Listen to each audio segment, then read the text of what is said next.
لله نحمده ونستعينه ونستغفره ونؤمن به ونتوكل عليه ونعوذ بالله من شرور أنفسنا ومن سيئات أعمالنا من يهده الله فلا مضل له ومن يضلله فلا هادي له ونشهد أن لا إله إلا الله وحده لا شريك له ونشهد أن سيدنا ونبينا وحبيبنا وشفيعنا ومولانا محمدا صلى الله عليه وسلم عبده ورسوله الذي أرسله بالحق بشيرا ونذيرا وداعيا إلى الله بإذنه وسراجا منيرا أما بعد فقد قال الله تعالى في كلامه المجيد وفرقان الحميد فأعوذ بالله من الشيطان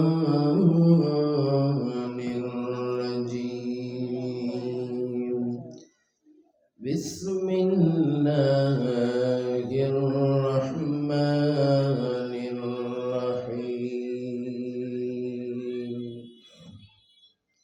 وإذا تتلى عليه آياتنا ولى مستكبرا كأن لم يسمعها كأن في أذنيه وقرا فبشره بعذاب أليم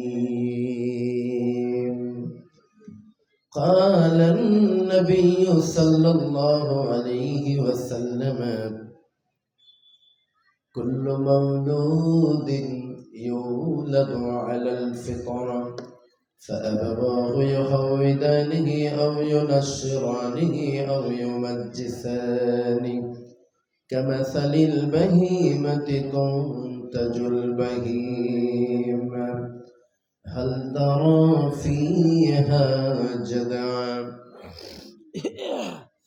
إن الله وملائكته يصلون على النبي يا أيها الذين آمنوا صلوا عليه وسلموا تسليما اللهم صل على محمد وعلى آل محمد كما صليت على إبراهيم وعلى آل إبراهيم إنك حميد مجيد اللهم بارك على محمد وعلى آل محمد كما باركت على إبراهيم وعلى آل إبراهيم إنك حميد مجيد ঈমানের দাবি যদি কুরবানি হয় সে দাবি পূরণে আমি তৈরি যেন থাকি অগদয়াময় আমার প্রভু দয়াময় অগদয়াময় আমার প্রভু দয়াময় ঈমানের দাবি সে তো বসে থাকা নয়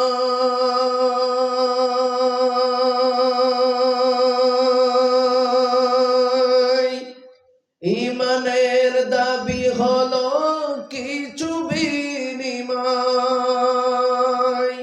সেই বিনিময় যদি সেই বিনিময় যদি শরীরের ঘাম হয়, সেই ঘাম দিতে আমি তৈরি যেন থাকি। ওগো দয়াময় আমার প্রভু দয়াময়, ওগো দয়াময় আমার প্রভু দয়াময়। ঈমানের দাবি যদি কুরবানি হয়, সে দাবি পূরণে আমি তৈরি যেন থাকি। ওগো দয়াময় আমার প্রভু দয়াময়, ওগো দয়াময় আমার প্রভু দয়াময়। ঈমানের দাবি সে তো অগ্নি শিখা, কাজ হলো শুধু তার জ্বলতে থাকা। ঈমানের দাবি সে তো অগ্নি শিখা, কাজ হলো শুধু তার জ্বলতে থাকা। সেই আগুনে আমি পুড়ে পুড়ে যেন ঈমানের দাবি খুঁজে পাই। ঈমানের দাবি যদি কুরবানি হয়, সে দাবি পূরণে আমি তৈরি যেন থাকি। ওগো দয়াময় আমার প্রভু দয়াময়, ওগো দয়াময় আমার প্রভু দয়াময়।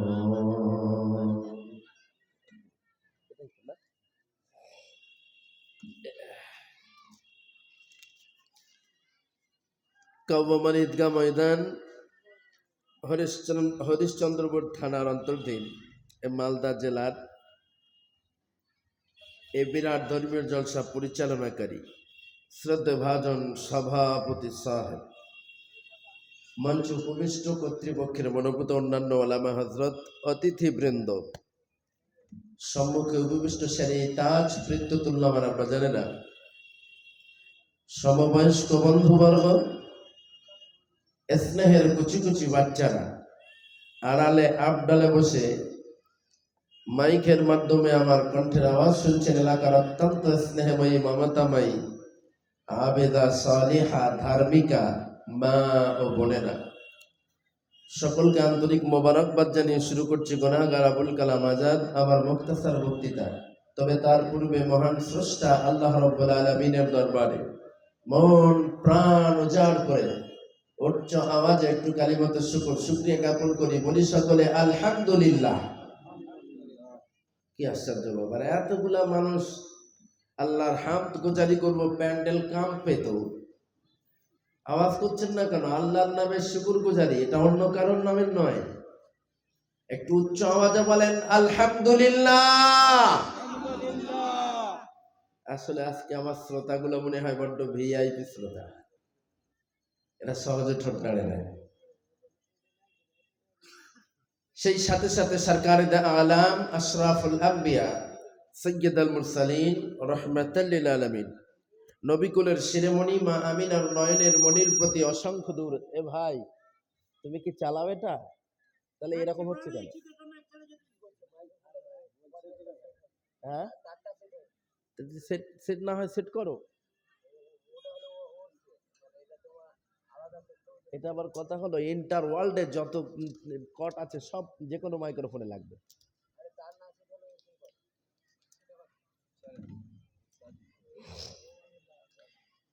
বিশ্ব মানবতার মূর্ত প্রতীক রাহমাতুল লিল আলামিনের প্রতি অসংখ্য দুরূদ ও সালাম। সকলে বলি সাল্লাল্লাহু আলাইহি ওয়াসাল্লাম।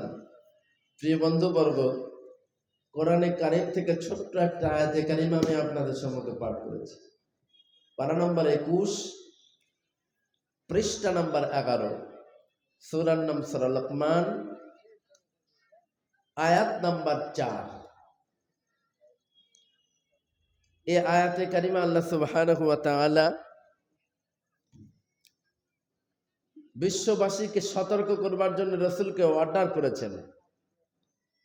ওয়া ইযা তুতলা আলাইহি আয়াতুনা ওয়াল্লা মুস্তাকবিরান কাআল্লাম ইয়াসমা'হা কাআন্না ফী উযুনিহি ওয়াকরা ফাবাশশিরহু বিআযাবিন আলীম। আমি রোডে আসতে আসতে কিন্তু হঠাৎ আয়াতে কারিমার কথা আমার স্মরণ হলো। আপনার পারিপার্শ্বিক অবস্থা দেখে এই আয়াতে কারিমা তুলতে আজকে বাধ্য হলাম। আজ থেকে সামান্য কম প্রায় ১৫০০ বছর পূর্বে রাহমাতাল লিল আলামিন বিশ্ব নবী আমাদেরকে জানিয়ে দিয়েছেন লৌহে মাহফুজের বাণী। আল্লাহ রাব্বুল আলামিন নবীকে ডেকে বলেন, নবী হে, আপনি এমন কিছু মানুষ দেখতে পাবেন যাদের কাছে কোরআনের আয়াত যাবে, কোরআনের আয়াত তারা শুনবে, অথচ না শোনার ভান করে অহমিকার বসে দাম্ভিকতার সাথে এমন করে তারা এড়িয়ে চলবে যেন মনে হবে তারা আদেও শুনতে পায় না। রাসূলকে বলছেন আল্লাহ, ওয়া ইযা তুতলা আলাইহি আয়াতুনা ওয়াল্লা মুস্তাকবিরান কাআল্লাম ইয়াসমা'হা। নবী হে, এমন কিছু মানুষ আপনি দেখতে পাবেন যারা কোরআনের আয়াত শুনবে, কোরআন নামক যে কিতাব আমি অবতীর্ণ করেছি আপনার উপরে, আয়াতে কারিমা তারা শুনবে, তাদের কর্ণগোচর করবে, শোনার পরেও দাম্ভিকতা এবং অহমিকার বসে তারা এমন ভাবে চলবে যেন মনে হবে তারা আদৌ শুনতে পায়নি, অথবা তারা শুনেও না শোনার ভান করবে। অবাক হয়ে যায়, আমি এসেছি মাগরিবের পূর্বে, মাগরিবের পূর্ব থেকে কোরআন সুন্নাহর আলোকে আলোচনা চলে, অথচ দুর্ভাগ্য প্যান্ডেল ফাঁকা, ডেলিগেটের জায়গা নাই, হুড়োহুড়ি, কি গুতাগুতি। আল্লাহ,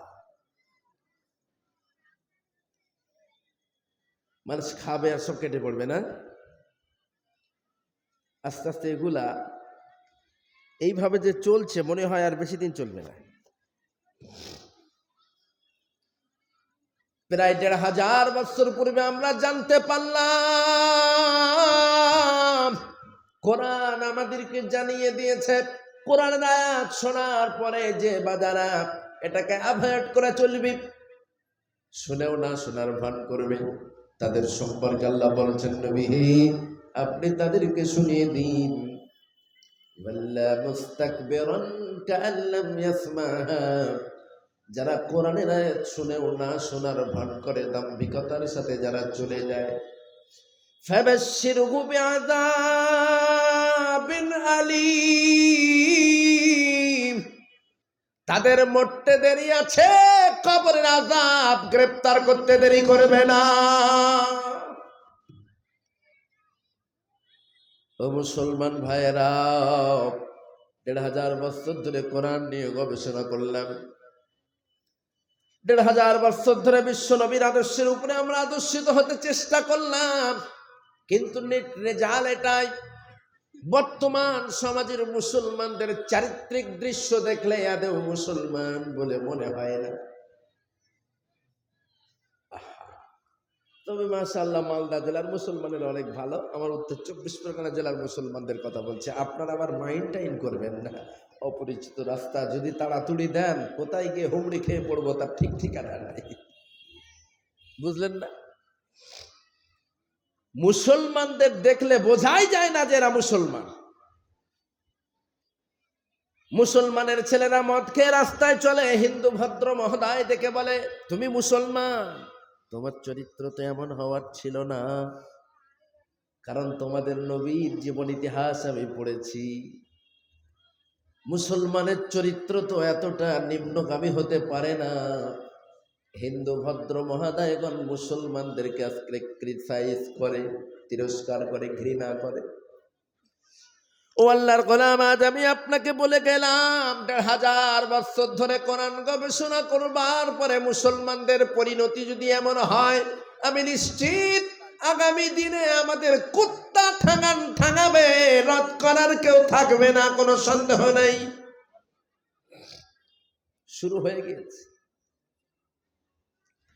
তাই আজ আমি আপনাকে বলবো, আসুন আল্লাহর বান্দারা কোরআন সুন্নাহর আলোকে জীবন গড়ুন, রাসূলের আদর্শের মাপকাঠি অনুযায়ী জীবন গড়ুন। এমন সুন্দর একটা পরিবেশ তৈরি হয়েছে কোরআনের আলোচনা শুনবার, রাসূলের জীবন আদর্শ শুনবার এমন একটা পরিবেশ তৈরি হয়েছে। অথচ আজকে আপনারা ডেলিগেট নিয়ে হুড়োহুড়িতে মেতে আছেন। ৯ কুইন্টাল গোস্ত শুনলাম, সহজে তো ফুরানোর কথা নয়, ঠিক না? এখনই ফুরিয়ে যাবে,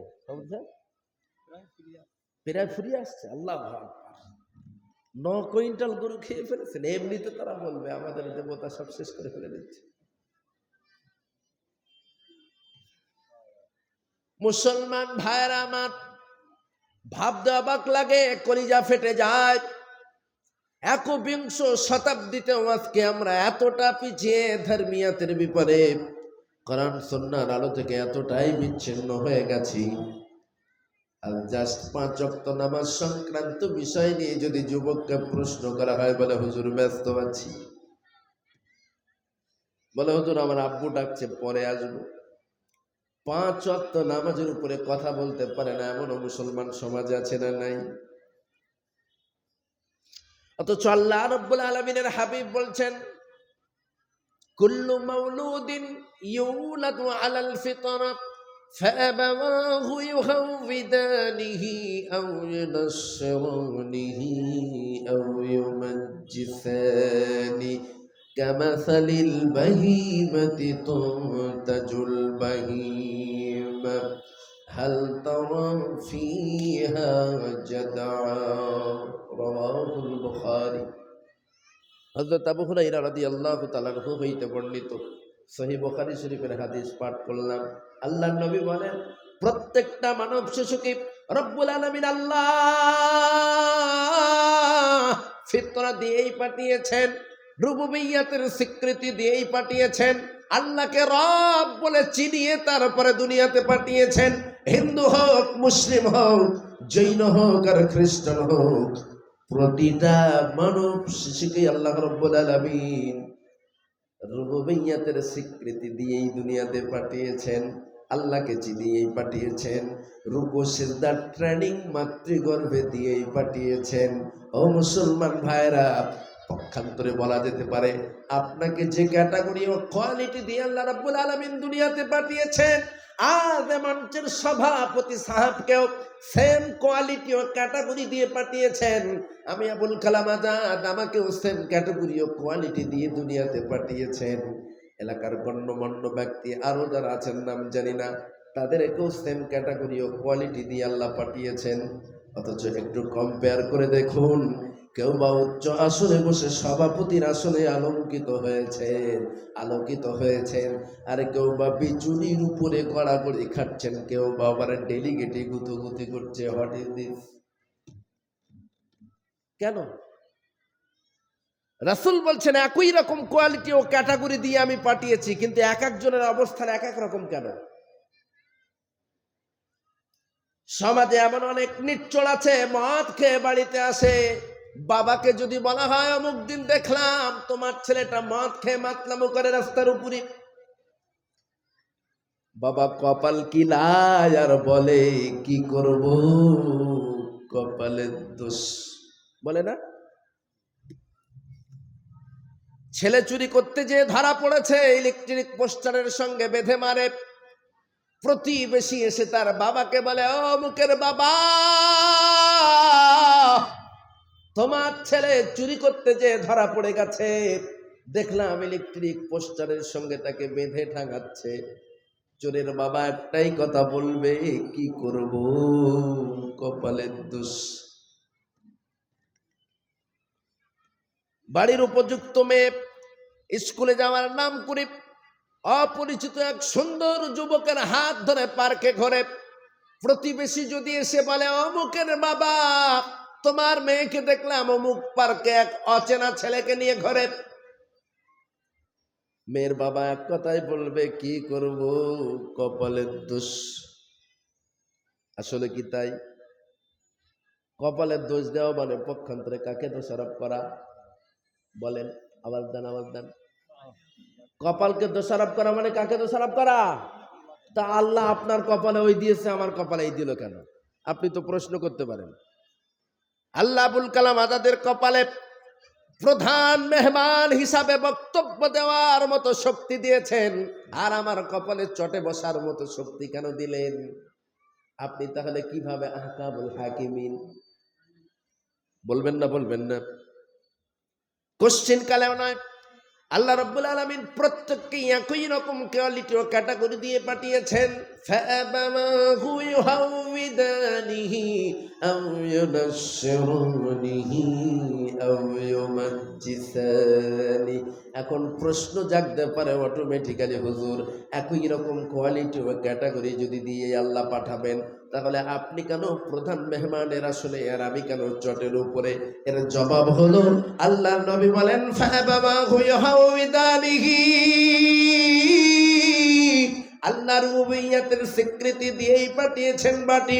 ফাবাহু ইউহাউইদানিহি, দুঃখজনক কারো বাবা তার সন্তানকে ইহুদি বানিয়েছে, আও ইউনাশশিরানিহি, কারো বাবা তার সন্তানকে নাসারা বানিয়েছে, আও ইউমাজ্জিসানিহি, কারো মা বাবা তার সন্তানকে অগ্নি পূজারক বানিয়েছে, কারো মা বাবা তার সন্তানকে কালী দুর্গার ভক্ত বানিয়েছে।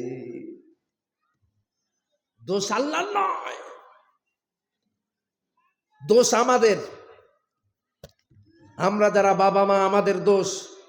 আমাদের সন্তান বেলাইন হয়ে গেলে আল্লাহকে দোষারোপ করার কোনো জায়গা নাই। আমাদের সন্তানেরা বেলাইন হয়ে গেলে রসুলকে দোষারোপ করার কোনো জায়গা নাই। দোষ আমাদের। অ্যাজ এ ফাদার মাদার হিসাবে, বাবা মা হিসাবে সন্তানের প্রতি যে দায়িত্ব বা কর্তব্যগুলো আমাদের ছিল, আমরা সেগুলা পালন করতে ব্যর্থ হয়েছি, ঠিক কিনা? এই জন্য আজকের সমাজের এই দোষ। প্রিয় ভাইয়েরা আমার, আজ আমি আপনাদের কাছে বলতে চাই, আল্লাহ রাব্বুল আলামিনের স্মরণ, আল্লাহ রাব্বুল আলামিনের ভয়, কিয়ামতের দিন মুসিবতের সময় আল্লাহ রাব্বুল আলামিনের মুখোমুখি যে আমাদের হতেই হবে। সে যত বড় মানুষ আপনি হন না কেন, যত বড় আলেম আপনি হন না কেন, যত বড় শায়েখ আপনি হন না কেন, এলাকার নাম করা নামজাদা লিডারও যদি হয়, কেউ ছাড় পাবে না। আল্লাহর মুখোমুখি আপনাকে হতেই হবে, কোনো সন্দেহ নাই। সদা সর্বদা এই কথাটা যদি আপনি আপনার দিলের ভিতরে গেঁথে রাখতে পারেন, অন্তরের ভিতরে রাখতে পারেন, আল্লাহর মুখোমুখি হওয়াই লাগবে, কোনো সন্দেহ নাই। তাহলে অন্তত আমার সমাজের মানুষগুলা একটু ভালো হয়ে যেত। ছোট্ট একটা দৃষ্টান্ত দিলে বুঝবেন, ও আল্লাহর গোলামেরা, আল্লাহর স্মরণ থেকে বিচ্ছিন্ন হয়ে যাওয়ার কারণে মানুষ কতটা বিগড়িয়ে যেতে পারে। ছোট্ট একটা দৃষ্টান্ত। বনি ইসরাইলের ভিতরে একজন বড় আল্লাহওয়ালা মানুষ ছিলেন। বনি ইসরাইলের ভিতরে একজন নেককার আল্লাহর বান্দা ছিলেন, আবেদ বান্দা ছিলেন। আবেদ, আবেদ বোঝেন? আবেদ মানে এক কথায় পরহেজগার, নেককার। ধর্মীয় জ্ঞান তার যথেষ্ট ছিল, সাথে সাথে তিনি একজন চিকিৎসকও বটে। এলাকার মানুষ এক বাক্যে তাকে বড় খোদাভীরু মানুষ নামে জানতেন। একজন ধর্মীয় নেতা, সাথে সাথে তিনি একজন ট্রিটমেন্টার, একজন চিকিৎসক। তো একটা মেয়ে অসুস্থ হলো। অসুস্থ অর্থাৎ মেয়েটা অপরূপা সুন্দরী, কিন্তু পাগলি, ম্যাড, মেন্টালিটি প্রবলেম। তার পরিবারের লোকজন ওই চিকিৎসকের কাছে নিয়ে গেল। কোন চিকিৎসক? যিনি একাধারে ধর্মীয় জ্ঞানে যেমন জ্ঞানান্বিত, তেমন তিনি চিকিৎসা শাস্ত্র যথেষ্ট পারদর্শী। তো এলাকার মানুষের কাছে তার পরিচয় পেয়ে পরিবারের মানুষেরা সকলে মিলে তার কাছে নিয়ে গেল। ডক্টর সাহেব, আমাদের এই মেয়েটা দেখতে অপরূপা, কিন্তু দুর্ভাগ্য এই মেন্টালিটি প্রবলেম আছে, ট্রিটমেন্ট করুন। ডক্টর দীর্ঘক্ষণ পরীক্ষা করবার পরে বলল, এ রুগী এইখানে রেখে ট্রিটমেন্ট করতে হবে, কয়েকদিন আমার এই চেম্বারে রেখে একে ট্রিটমেন্ট করতে হবে। চটজল দিয়ে রোগী সুস্থ হওয়ার নয়, কয়েকদিন ধরে ট্রিটমেন্ট করতে হবে, তারপরে সুস্থ হতে পারে। তার পরিবারের লোকজন বললেন, যদি আপনারা এখানে রেখে গিয়ে সুস্থ হয় তাহলে রেখে যেতে আপত্তি নেই। মেয়েটাকে রেখে যে যার বাড়ি চলে গেল। কয়েকদিন ধরে সেই আবেদ, ওই চিকিৎসক, ওই মেয়েটার ট্রিটমেন্ট করলো। ট্রিটমেন্টের সাথে সাথে নারীটার প্রতি আসক্ত হয়ে, আকর্ষিত হয়ে ওই মেয়েটার সঙ্গে সে জেনায় লিপ্ত হয়ে গেল। নাউযুবিল্লাহি মিন যালিক। যার কারণে মেয়েটা গর্ভবতী। মেয়ে যখন গর্ভবতী হয়ে গেল, মিস্টার ইবলিসের পরে আবেদের কাছে এসে বলছে, ও পিসাব, কামটা তো ভালোই করেছো, একটা কুমারী মেয়েকে গর্ভবতী বানিয়ে দিয়েছো, বাচ্চা যখন ডেলিভারি হয়ে যাবে তোমার বীরত্ব তো মাথায় উঠবে। বুঝলেন না? কুমারী মেয়েকে গর্ভবতী বানিয়ে দিয়েছে, এখন এই বাচ্চা যখন ডেলিভারি হবে, আলটিমেটলি তার পরিবারের লোকজন জিজ্ঞাসা করবে, তোর এই সর্বনাশ করলো কে? করবে না করবে না? করবে না? সে তখন বলতে বাধ্য হবে, সেই পিসাব। বুঝলেন না? ইবলিস অতঃপর আবেদকে লক্ষ্য করে বললেন, সর্বনাশ তো করেছ, কুমারী মেয়েকে গর্ভবতী করে দিয়েছ, এখন উপায় কি তোমার? ওই বাচ্চা বড় হবে, ডেলিভারি হবে, বাচ্চা ডেলিভারি হওয়ার সঙ্গে সঙ্গে এলাকার মানুষজন জেনে যাবে তুমি কত বড় ফেরেশতা, সবাই তোমার গাছে বেঁধে ঠ্যাঙাবে, বিচার করবে। আবেদের পরে চিন্তায় পড়ে গেল, তাই তো, উপায় কি? সর্বনাশ তো করেই ফেলেছি। ইবলিস অতঃপর আবেদকে যুক্তি দিল, আর কোনো উপায় নাই, উপায় একটাই। নাকি উপায় আছে?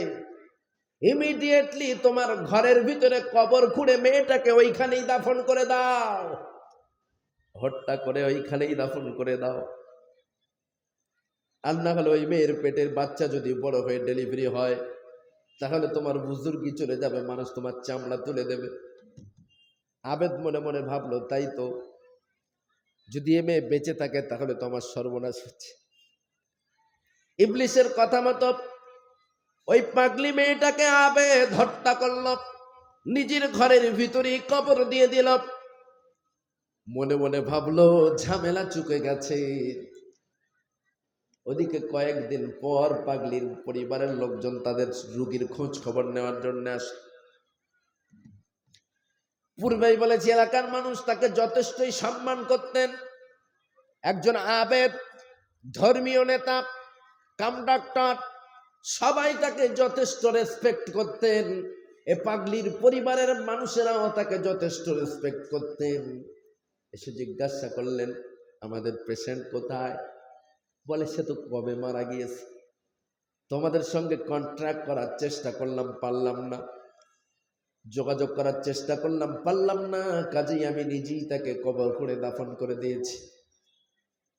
পরিবারের লোকজন তাকে আল্লাহওয়ালা জানতেন, ভালো জানতেন, কাজেই মনে মনে ভেবেছেন নিশ্চিত তিনি মিথ্যা বলবেন না, চলে গেলেন যে যার মতো বাড়িতে। মিস্টার ইবলিস ওদিকে আবার তার বাড়ির লোকের কাছে গিয়ে বললেন, তোমাদের সে মেয়েটা কোথায়? বলে, সে তো মারা গিয়েছে, তাকে দাফন করে দেওয়া হয়েছে। ইবলিস মানব আকৃতি নিয়ে তাদের বাড়ি চলে গিয়ে বললেন, না, আসলে তোমাদের মেয়েটা মারা যায়নি, বরং তাকে হত্যা করা হয়েছে। তোমরা জানো না, ওই আবেদ তার ঘরে রেখে তোমাদের ওই পাগলির সঙ্গে জেনা করেছে, ব্যভিচার করেছে, তাকে গর্ভবতী করে দিয়েছে। পেটে বাচ্চা এসে যাওয়ার কারণে সে সমাজে কলঙ্কিত হওয়ার জন্যে, কলঙ্কিত হওয়ার ভয়ে, সমাজের মানুষের ভয়ে তোমাদের সেই রুগীটাকে সে হত্যা করেছে। অতঃপর তার নিজের ঘরের ভিতরেই সে কবর দিয়ে দিয়েছে। পরিবারের লোকজন বললেন, হায়, আমরা যথেষ্ট তাকে আল্লাহওয়ালা জানতাম, আমরা তাকে যথেষ্ট ভালো নেককার জানতাম, কিন্তু সেই রকম লোক, ওই লোক এইরকম কাজ করতে পারে? মানতে পারছে না। ইবলিস তাকিদ সহকারে বললেন, যদি বিশ্বাস না হয় তোমরা যাও তার ঘরে সার্চ করো, তোমাদের ডেড বডি পেয়ে যাবে। পরিবারের সব মানুষ তো সমান নয়। কেউ বললেন, যা হওয়ার হয়ে গিয়েছে ছেড়ে দে। কেউ বললেন, এমন কথা যেহেতু বলছেন, এমনি এমনি বলেন না, চলো একবার খোঁজ নিয়েই দেখা যাক। আবারও তারা দলবদ্ধভাবে আবেদের কাছে এসে বললেন, দেখুন, আপনার বিরুদ্ধে আমাদের কোনো অবজেকশন নাই, আমরা আপনাকে যথেষ্ট সম্মান ইজ্জত করি, কারণ আমরা জানি আপনি যথেষ্ট ভালো মানুষ। তবে আমি জানতে চাই আমাদের ডেড বডিটা কোন গোরস্থানে দাফন করেছে। পুনরায় ফিরে এসছে পাগলির পরিবারের লোক, পুনরায় আবেদের কাছে এসে বলছে যে আমরা আপনাকে যথেষ্ট রেসপেক্ট করি, যথেষ্ট ভালোবাসি, আপনার বিরুদ্ধে আমাদের কোনো ক্ষোভ, রাগ, তাপ নেই।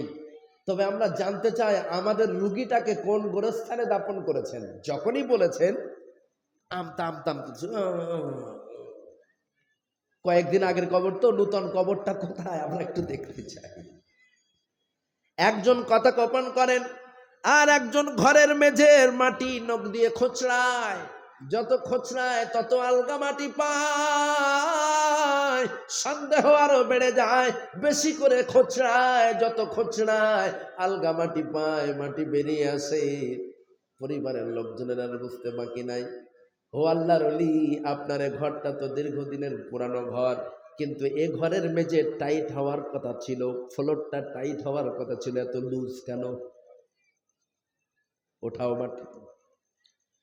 সবাই মিলে যখন মাটি উঠাতে লাগলো, হ্যাঁ, সত্যই দেখতে পেল ওই আবেদ নিজে হত্যা করে তার নিজের ঘরের ভিতরে মেয়েটাকে দাফন করে রেখেছে।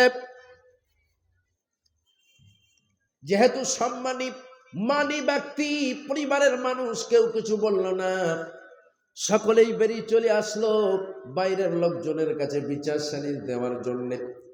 ওদিকে আবেদ ঘরে ছিটকুনি লাগিয়ে দিয়ে লা ইলাহা ইল্লা আনতা সুবহানাকা ইন্নী কুনতু মিনাজ জালিমিন পড়তে লেগে গেছে। উপায় থেকে বাইরে গেলে তো চামড়া ছিঁড়ে দেবে, ঠিক কি না? বাইরে গেলে আর উপায় নাই, রক্ষা পাওয়ার জায়গা নাই, কি করি উপায়? এমন সময় মিস্টার ইবলিস আবারও তার কাছে এসে বললেন, কি খবর? জিজ্ঞাসা করছেন, হোয়াট ইজ দি কেস? আবেদ তখন বলে, দি কেস ইজ জন্ডিস। ইবলিস বলেন, বাট হোয়াই? কিন্তু কেন? তুমি কি দেখছো না, সব তো মানুষ জেনে গেছে, ধরাধরি হয়ে গেছে, এখন কি হবে উপায়? মানুষ তোমাকে ঠেঙিয়ে সাইজ করে দেবে। ইবলিস বলেন, আচ্ছা আচ্ছা, একটা আমি কি তোমাকে বাতিয়ে দেব? বলে, হ্যাঁ অবশ্যই বলো। ইবলিস বলে, ইমিডিয়েটলি আমাকে সিজদা দাও, আমি কথা দিলাম তোমাকে বিপদ থেকে রক্ষা করব। নাউজুবিল্লাহ। আবেদ ঘরে পড়ে বাঁচার তাগিদে ইবলিসকে ডাইরেক্ট সিজদা দিয়ে দিল। যখন ইবলিসকে সিজদা দিল, অমনি ইবলিস বলল, টাটা বাই বাই। ইবলিস কেটে পড়ল, কারণ তার স্বার্থ হাসিল করে নিল। অতঃপর জনগণ দরজা ভেঙে ভিতরে ঢুকল, তাকে টেনে হিচড়ে বার করে আনল। টেনে হিচড়ে বার করে আনার সাথে সাথে জনগণ একটা একটা মারতে মারতে স্পটেই তাকে ঠেঙিয়ে মেরে ফেলল। ও আল্লাহর গোলামেরা, এতগুলা কথা বলবার পিছনে কারণ একটাই, বলুন তো দেখি, সে একজন আলেম ব্যক্তি, তারপরেও আল্লাহর স্মরণ ক্ষণিকের জন্য, আল্লাহর স্মরণ থেকে দূরে সরে যাওয়ার জন্য কতটা ভয়ঙ্কর পরিণতি তার হলো। অথচ আমি আপনি দৈনন্দিন আল্লাহর খবর নেই, বিপদে পড়লে মাঝে মধ্যে আল্লাহরে ডাকি, ঠিক না? এমনি সময় আল্লাহ একবারও মুখ দিয়ে উচ্চারণ করি না, তবে যখনই হোঁচট লাগে উফ আল্লাহ গো আল্লাহ গো। আপনার এলাকার চাচা ভাতিজা কেমন জানি না, তবে আমার এলাকার চাচা ভাতিজা বড় ডেঞ্জার। কেমন? এক ভাই মারা গেছে কয়েকটা ছেলে রেখে, তার এক চাচা আছে, সে একজন নাম করা চাষি। ভাতিজা যেহেতু অল্প বয়স, অত ভালো চাষ করতে পারে না। জমি দুজনেরই সমান জমি। চাচা ভাতিজা পাশাপাশি জমি চাষ করেছে। এই বর্ষার ধান চাচার হয়েছে 10 বস্তা হারে, বিঘা প্রতি 10 বস্তা হারে। ভাতিজার হয়েছে মাত্র 3 বস্তা হারে। ভালো করে বুঝবেন, চাচার যেহেতু ধান ভালো হয়েছে, বগল বাজায় আর ভাতিজার দিকে এগিয়ে যায়, বলে ভাইপো ধান কেমন হলো? ভাতিজা বলে চাচা আমার এবার ভালো হয়নি, মাত্র 3 বস্তার হারে হয়েছে। চাচা তখন বগল বাজায় আর বলে ধান কি এমনি এমনি হয়? ধান হওয়ানো লাগে। ভালো করে বুঝবেন। এ ভাই আওয়াজ করবেন না, আওয়াজ দিবেন না প্লিজ, ডোন্ট টক লাউডলি। ভাতিজার হয়েছে বিঘা প্রতি 3 বস্তা, চাচার হয়েছে 10 বস্তা। চাচা বগল বাজাতে বাজাতে ভাতিজার কাছে যায় আর বলে ধান কি এমনি এমনি হয় নাকি ধান হওয়ানো লাগে? বিঘা প্রতি 2 বস্তা এনপিকে, 3 বস্তা অনুখাদ্য, 1 বস্তা ইউরিয়া এবং 15 দিন অন্তর স্প্রে করতে হয়েছে, তারপর হয়েছে এমনি এমনি নয়। ভাতিজা নিশ্চুপ, কোনো কথা বললেন না। পরের বছরই আল্লাহর কি নিদর্শন, ভাতিজার হয়েছে 11 বস্তা হারে। সুবহানাল্লাহ। চাচার হয়েছে মাত্র 2 বস্তা হারে। ভাতিজায়ের পরে চাচার দিকে এগিয়ে যায় আর বলে চাচা এবারে আপনার ধান কেমন হয়েছে? চাচা এর পরে বলে ভাতিজা আল্লাহ এবারে আমার আর দেয় নাই।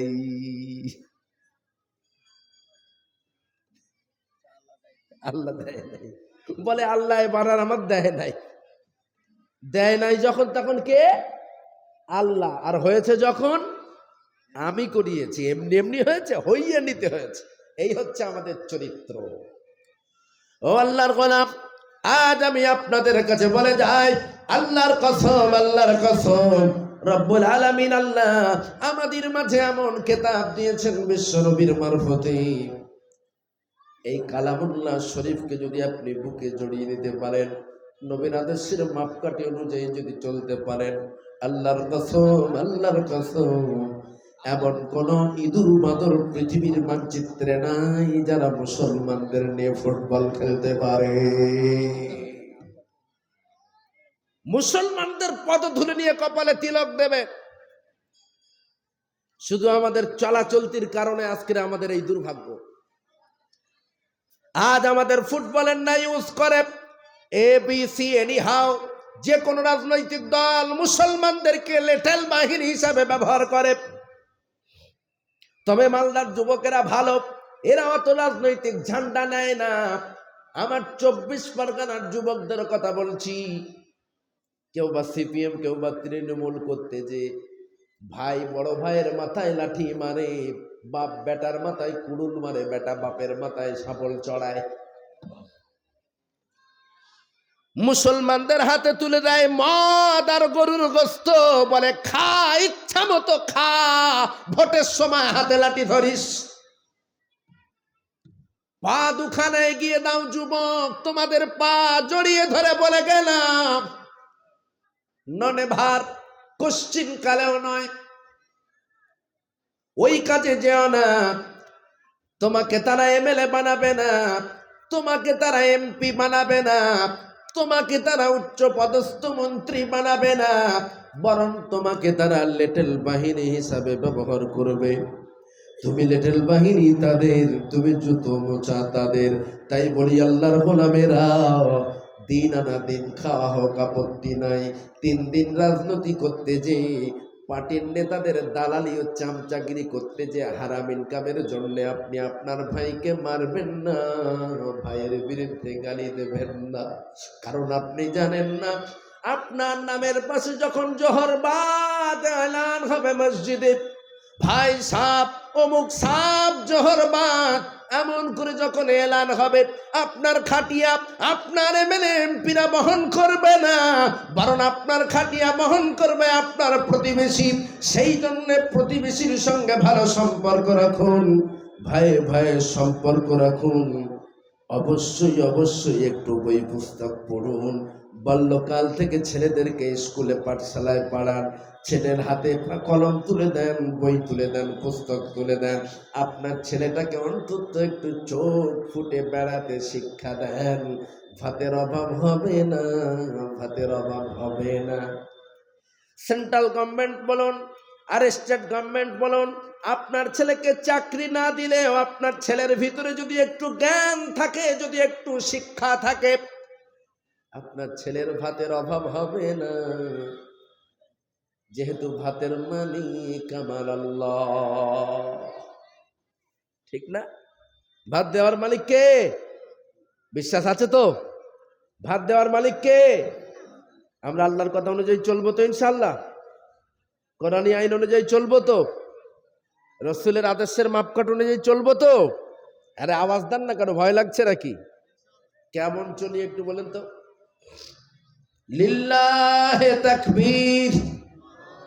আল কোরআনের আলো, জোরসে বলুন, আল কোরআনের আলো, আল হাদিসের আলো, সুদ ঘুষের আলো। এটা জানবেন নাকি? হ্যাঁ, নট দামায় ফেলো। মুসলমান ভাইয়েরা আমার, আজ আমি আপনাদের কাছে যে কথা বলতে চাইছিলাম, আল্লাহ রাব্বুল আলামিন আমাদের বুদ্ধি বিবেক দিয়েছেন, রুবুবিয়্যাতের স্বীকৃতি দিয়েছেন, অথচ মারা যাওয়ার পূর্বে ঈমান নিয়ে মরতে পারছি কিনা আল্লাহ ভালো জানেন।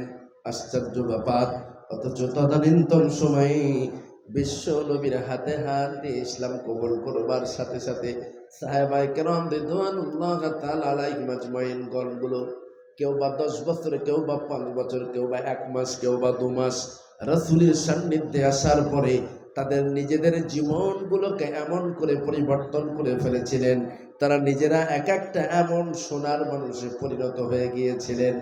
আজও পর্যন্ত মানুষ তাদের স্যালুট জানায়। আর আমরা, আহা, আমরা তো অতিথি আপ্যায়ন ভুলে গেছি। আমরা তো এক মুঠো দানা সামনে পেলেই তার জন্য ঝাঁপিয়ে পড়ি, সেটা হালাল নাকি হারাম দেখি না। অর্থাৎ যা আসে 16 আনা পকেটে ভরি। মাশাআল্লাহ মাশাআল্লাহ। একজন ভাই, একজন মা তার সন্তানের হাত বরাবর 500 টাকা দিয়ে পাঠিয়েছেন। আল্লাহ ওই মায়ের আশা তামান্না গুলোকে পূর্ণ করুন, যে উদ্দেশ্য নিয়ে দিয়েছেন আল্লাহ সেই উদ্দেশ্যকে পূর্ণ করুন, বলুন আমিন। মুসলমান ভাইয়েরা আমার, বর্তমানে আমাদের চরিত্র হলো চাচা আপন পেরান বাঁচা, নিজে বাঁচলে বাপের নাম। অথচ আপনি অবাক হয়ে যাবেন, আল্লাহ রাব্বুল আলামিন তামাম পৃথিবীর সব অন্ধকার একত্রিত হয়ে মক্কার জাহালাতটা এত ঘোর অন্ধকারের রূপ ধারণ করেছিল, সেই অন্ধকারের ভিতরে বিশ্ব মানবতার মর্তপটিককে পাঠিয়ে দিয়ে বললেন, সিরাজাম মুনিরা, বন্ধু হে, আপনাকে সিরাজাম মুনির করে এই অন্ধকার যুগে পাঠিয়ে দিলাম। এই সিরাজাম মুনিরা, এই উজ্জ্বল প্রদীপ দিয়ে তামাম অন্ধকারকে দূরীকরণ করে দিতে হবে। ও মুসলমান ভাইরা, অন্ধকার এতটাই গাঢ় অন্ধকার, যে যুগের মানুষদের কর্ম দেখবার পরে ইবলিস পর্যন্ত দাঁড়িয়ে দাঁড়িয়ে কেঁদেছে। ইবলিসও কেঁদেছে তাদের কর্ম দেখার পরে। বখাটে যুবকেরা সুন্দরী যুবতী দেখলে পরে বাবার হাতেও যদি সুন্দরী থাকে, নিরাপত্তা নাই নাই নাই। বাবার হাত থেকে সুন্দরীকে কেড়ে নিয়ে বাবার সম্মুখেই তারা ধর্ষণ করত। ওই জন্য তদানীন্তন সময়ের বাবারা যখনই তাদের বিবিরা কন্যা ডেলিভারি দিত, এই মেয়েটাকে যদি বড় করে তুলি তাহলে আমার চোখের সামনে একে হস্তি নস্তি করে দেবে, আমার চোখের সামনে বখাটে যুবকেরা এরা ধর্ষণ করবে, কাজে একে আর বড় করব না, বরং বাল্য অবস্থায় একে বালু চাপা দিয়ে হত্যা করব। এই জন্যে তদানীন্তন সময়ের যুবকেরা, তদানীন্তন সময়ের পুরুষেরা নবজাতক কন্যাগুলাকে জীবিত বালু চাপা দিয়ে হত্যা করত। যখন তাদেরকে জীবিত বালু চাপা দিয়ে হত্যা করা হতো, ইবলিস পাশে দাঁড়িয়ে দাঁড়িয়ে কেঁদেছে আর বলেছে, ও মানুষ, ও মানুষ, ও মানুষ, তুই এত নিচে নেমে গেলি, আমি ইবলিস, আমার পক্ষে ওটা সম্ভব হয়নি। মানুষের কর্ম থেকে ইবলিস কিনেছে, তাহলে মানুষের চরিত্র কতটা নিচে নেমে গিয়েছিলেন। সেই মানুষগুলার মাঝে আল্লাহ রাব্বুল আলামিন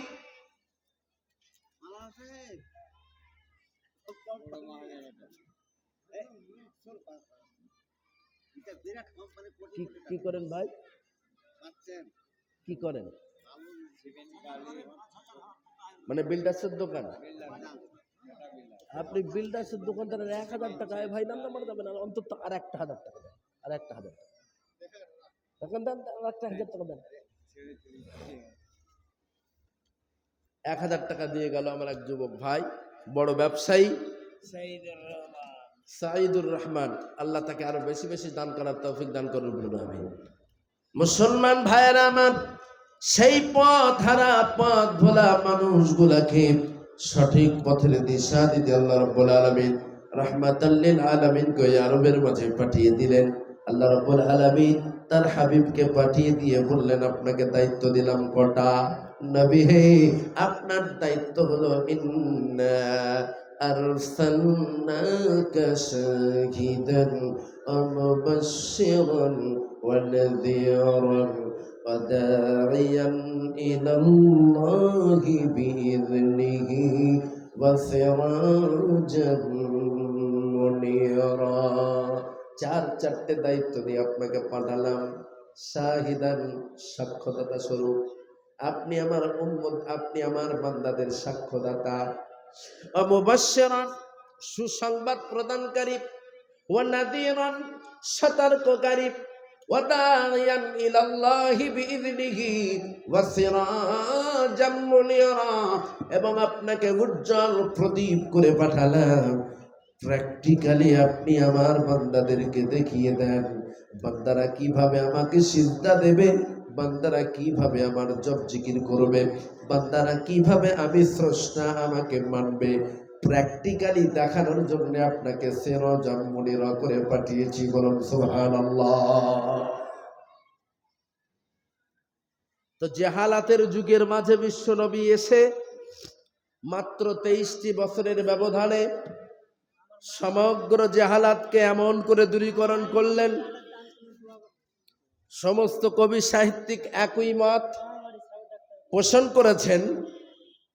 আমাবস্যার ঘোর অন্ধকার দূরীকরণ করবার জন্যে পূর্বাকাশ থেকে দিবাকারকে যেমন আল্লাহ উদিত করে দেন, আমাবস্যার অন্ধকার যত ডিপলি ঘোর হোক না কেন, যত গাঢ় হোক না কেন, পূর্বাকাশ থেকে দিবাকার যখন উকি দিয়ে ফিঙ্কি দিয়ে আলো দেয়, আলটিমেটলি আমাবস্যার অন্ধকার দূরীকরণ হয়ে যায়। বলুন সুবহানাল্লাহ।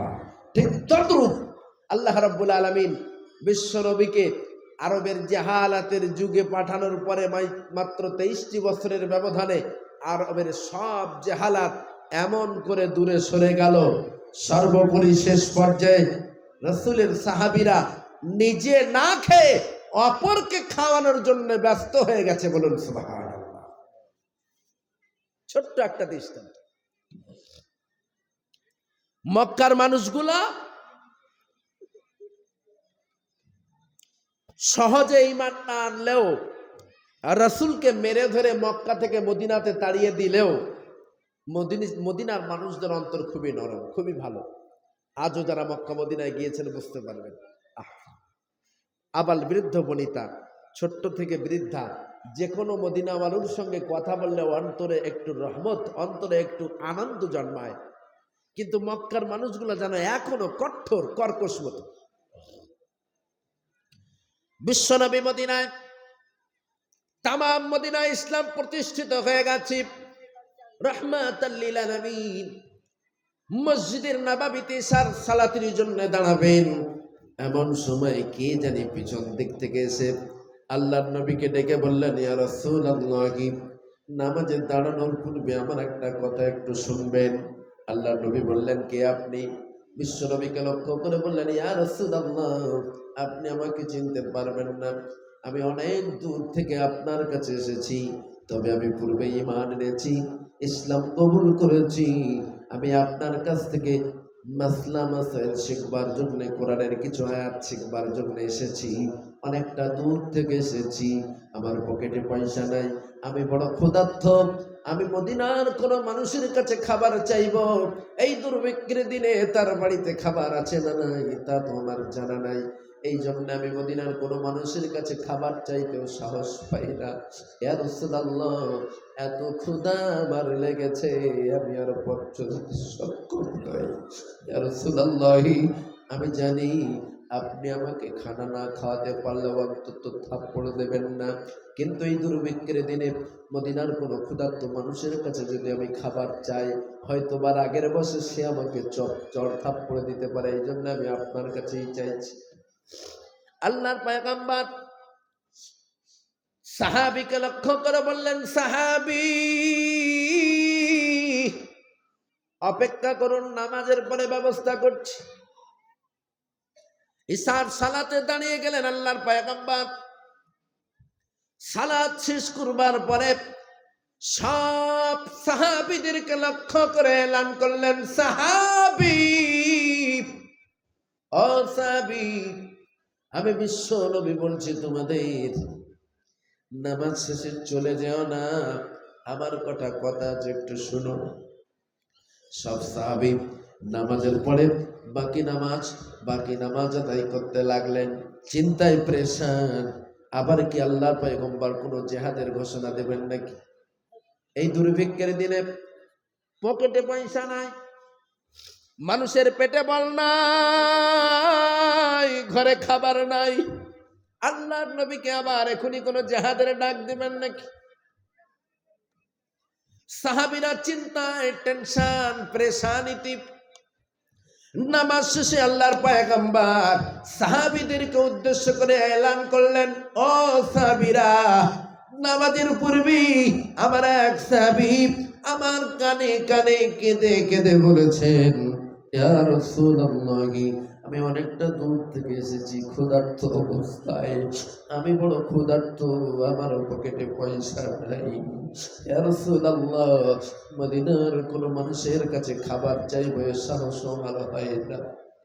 ইয়া রাসূলুল্লাহ, আমি জানি আল্লাহ আপনাকে বলেছেন রাহমাতাল লিল আলামিন, আপনি তামাম বিশ্ববাসীর জন্য রহমত ওয়ালু, আপনার কাছে খানা চাইলে আপনি অন্তত চড় থাপ্পড় দেবেন না, এই জন্য আপনার কাছে চেয়েছি। এক মোটা দানার জন্য সে আমার কাছে কেঁদেছে। ও সাহাবীরা, আমি বিশ্ব নবী তাকে নিয়ে বাড়িতে যে মেহমানদারি করাবো এই পরিস্থিতি আমার নাই, আমার বাড়িতে কোনো দানা পানি নাই, আমি নিজে ক্ষুধার্ত, আমার পরিবারের প্রত্যেকেই ক্ষুধার্ত। তোমাদের ভিতরে কি কোনো ব্যক্তি আছো যে আমার এই মেহমানটাকে বাড়িতে নিয়ে একটু পরিতৃপ্তি সহকারে পানাহার করাবে?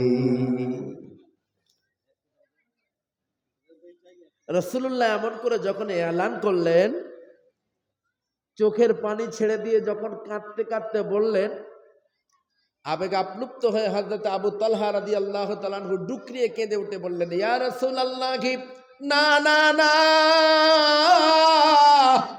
আর আপনার চোখে পানি দেখতে চাই না, মক্কার মানুষ আপনাকে অনেক কাঁদিয়েছেন, আর আপনার চোখে পানি দেখতে চাই না। ইয়া রাসূলুল্লাহ, আমি আবু তালহা কথা দিলাম, আমি বাড়িতে নিয়ে আপনার মেহমানকে পর্যাপ্ত পরিমাণে পানাহার করাবো, তবু আপনি কান্না বন্ধ করুন। আল্লাহর পয়গম্বর, আপনার চোখের পানি সহ্য করতে পারি না। তো আবু তালহা আল্লাহর রাসূলের চোখের পানি দেখি আবেগ আপ্লুত হয়ে ঘোষণা করলেন, হ্যাঁ, আমি তাকে বাড়িতে নিয়ে যাব, আমি তাকে পানাহার করাবো, পুরি তৃপ্তি সহকারে তাকে পানাহার করাবো, আপনার টেনশন করা লাগবে না। আবু তালহা রাসূলের মেহমানকে নিয়ে বাড়িতে যাচ্ছেন বটে, কিন্তু আদেও তার বাড়িতে খানা আছে না নাই এটা সে জানে না। শুধু রাসূলের চোখের পানি দেখে আবেগ আপ্লুত হয়ে রাসূলের মেহমানকে অ্যাকসেপ্ট করলেন, নিলেন, বাড়িতে নিয়ে খাবেন, খাওয়াবেন বলে, কিন্তু আদেও তার বাড়িতে খাবার আছে না নাই আবু তালহা নিজেই জানেন। মেহমান নিয়ে যখন বাড়িতে ঢুকছেন আবু তালহা, প্রাচীরের দরজার কাছে যে আওয়াজ দিয়ে বললেন, উম্মে সুলাইম, দূরে সরে যাও, মেহমান আসছে, দূরে সরে যাও। মেহমানকে বললেন, ভাই বাইরে একটু অপেক্ষা করুন, আমি ভেতরের পরিবেশটা দেখে আসি। ভিতরে ঢুকে বিবিকে ডাক মারলেন, উম্মে সুলাইম, সাইডে চলে যাও, মেহমান আসছে, মেহমান খানা রেডি করে দাও। মেহমান নিয়ে আল্লাহর নবীর সাহাবী আবু তালহা ঘরে ঢুকলেন, মেহমানকে জায়গা বসালেন। এরপর বিবি উম্মে সুলাইমের কাছে এসে বললেন, বিবি রে, ও বিবি, বড় দামি মেহমান নিয়ে বাড়িতে এসেছি। আল্লাহর নবীর মেহমান, বড় দামি মেহমান, বিবিরে তাড়াতাড়ি করে খানা দানা রেডি করে দাও। রাসূলের মেহমানকে মেহমানদারি করাবো, তাড়াতাড়ি করে খানা দানা রেডি করে দাও। ও মুসলমান ভাইরা, যখনই মেহমানের কথা বললেন, উম্মে সুলাইম চোখের পানি ছেড়ে দিয়ে অচরে কাঁদতে লাগলেন। প্রাণের স্বামী, মেহমানকে খাওয়াবো এমন কোন খাবার আমার বাড়িতে নেই। আমি নিয়ত করেছি আমি এবং আপনি পানি পান করে রাত্র কাটিয়ে দেব। নাই নাই নাই, আমার বাড়িতে কোনো খাবার নাই। আপনি মেহমান এনে হাজির করিয়েছেন, কি খানা খাওয়াবো আপনার মেহমান? কি বিবির বাড়িতে কোনো আটা আছে না নাই? উম্মে সুলাইম বললেন, না প্রাণের স্বামী, বিন্দু পরিমাণ আটাও বাড়িতে নাই। কি করি উপায়? হযরত আবু তালহা ডুকরে ডুকরে কাঁদতে লাগলেন, ছটফট করতে করতে কাঁদতে লাগলেন, লাফায় আর কাঁদে, আল্লাহ গো, বড় মুখ করে বিশ্ব নবীর মেহমানকে নিয়ে বাড়িতে এসেছি, বিশ্ব নবীর মেহমানকে নিয়ে বড় মুখ করে বাড়িতে এসেছি। ও রব্বুল আলামিন আল্লাহ, এ মেহমান যদি না খেয়ে আমার বাড়ি থেকে চলে যায়, তোমার হাবিব আমার প্রতি অসন্তুষ্ট হবে, তুমি অসন্তুষ্ট হবে। কি করি উপায়? ডুকরি কাঁদে। হযরত আবু তালহা ছেলে মানুষের মতো ডুকরে ডুকরে কাঁদতে লাগলেন। বিবি উম্মে সুলাইমকে ডেকে ডেকে ডুকরে ডুকরে কাঁদে আর বলে, উম্মে সুলাইম রে, আল্লাহ নবীর চোখের পানি দেখে আবেগ আপ্লুত হয়ে তার দায়িত্ব নিয়েছি। এখন এ মেহমান যদি আমার বাড়ি থেকে না খেয়ে চলে যায়, রাসূলুল্লাহ আমার উপরে নারাজ হয়ে যাবে, আল্লাহ আমার উপরে নারাজ হয়ে যাবে। উম্মে সুলাইম, কি করি উপায়? কোনো খাবার নাই বাড়িতে। উম্মে সুলাইমের পর বলে, স্বামীরে, সামান্য কটা রুটি আর সামান্য একটু সবজি পড়ে আছে, বাচ্চাগুলাকে ছিঁড়ে কুড়ে ওই রুটিগুলা খাওয়াবো বলে নিয়ত করেছি। আমি এবং আপনি পানি পান করি, আল্লাহর বান্দেগি করি, তাহাজ্জুদ আদায় করি, কোরআন তেলাওয়াত করি, জিকির করি, সারাটা রাত কাটিয়ে দেব নিয়ত করেছি। আমাদের খাবার কিচ্ছু নাই, বাচ্চাগুলাকে ছিঁড়ে দেওয়া যাবে, কটা রুটি পড়ে আছে। হযরত আবু তালহা বললেন, বিবিরে, বাচ্চাদেরকেও খাওয়ানো লাগবে না, তাদেরকেও পানি পান করিয়ে ঘুম পাড়িয়ে দাও। ও বিবি উম্মে সুলাইম, তুমি জানো না, বড় দামি মেহমান, বড় ভিআইপি মেহমান, আল্লাহর নবীর মেহমান, বড় দামি মেহমান, না খেয়ে যদি আমার বাড়ি থেকে চলে যায়, আল্লাহ আমার উপরে নারাজ হয়ে যাবে, আল্লাহর নবী আমার উপরে নারাজ হয়ে যাবে। যা আছে রুটি তরি তরকারি তাই প্লেটে সাজাও, ওগুলাকে দিয়েই আমি মেহমানকে মেহমানদারি করাবো। বলুন সুবহানাল্লাহ।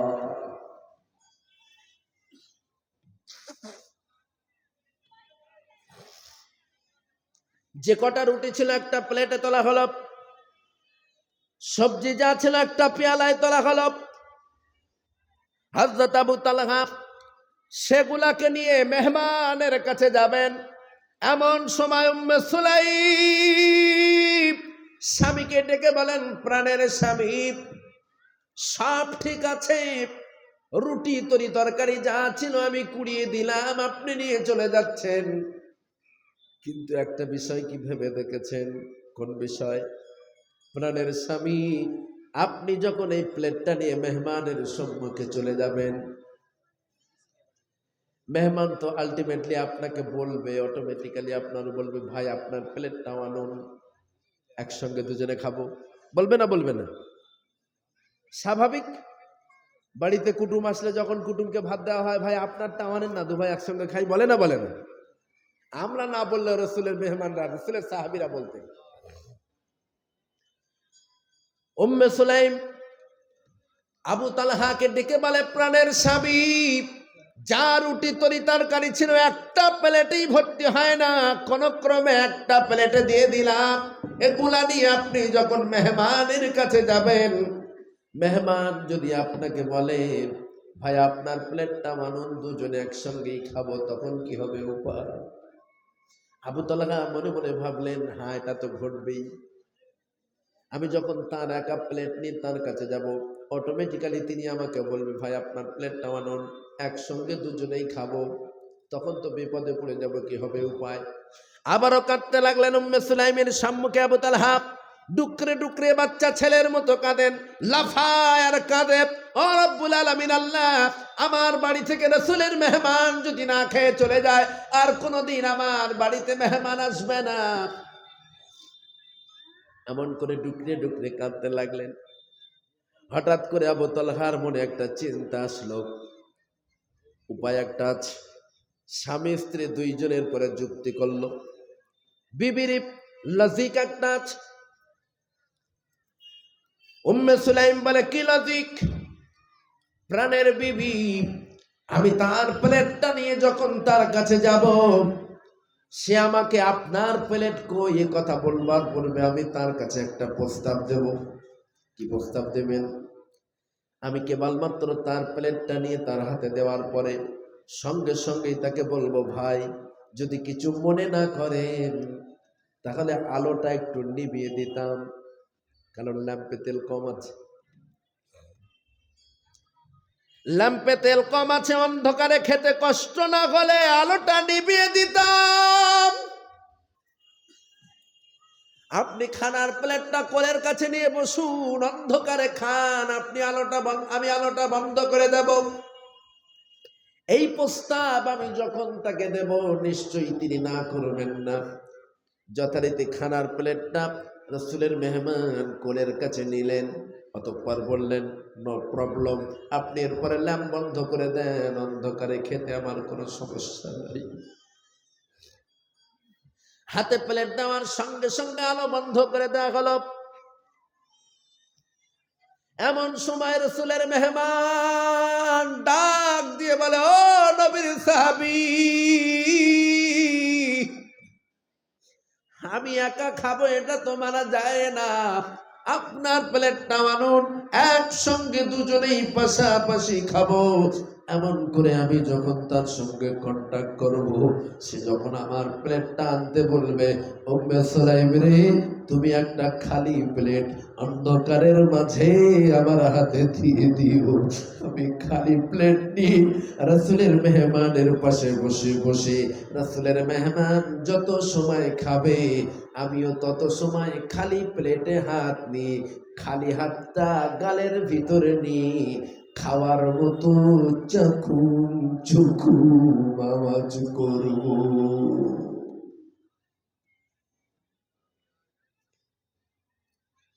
যথারীতি যখন বললেন, ভাই আপনার প্লেটটা আনুন।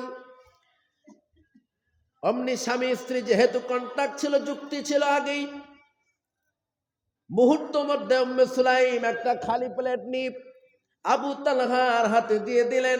হযরত আবু তালহা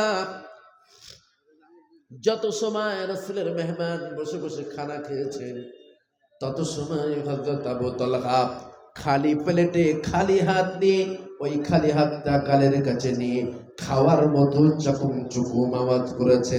রাসূলের মেহমান খায় এবং তিনি মনে মনে ভাবেন আমার পাশে বসে আবু তালহাও খাচ্ছেন।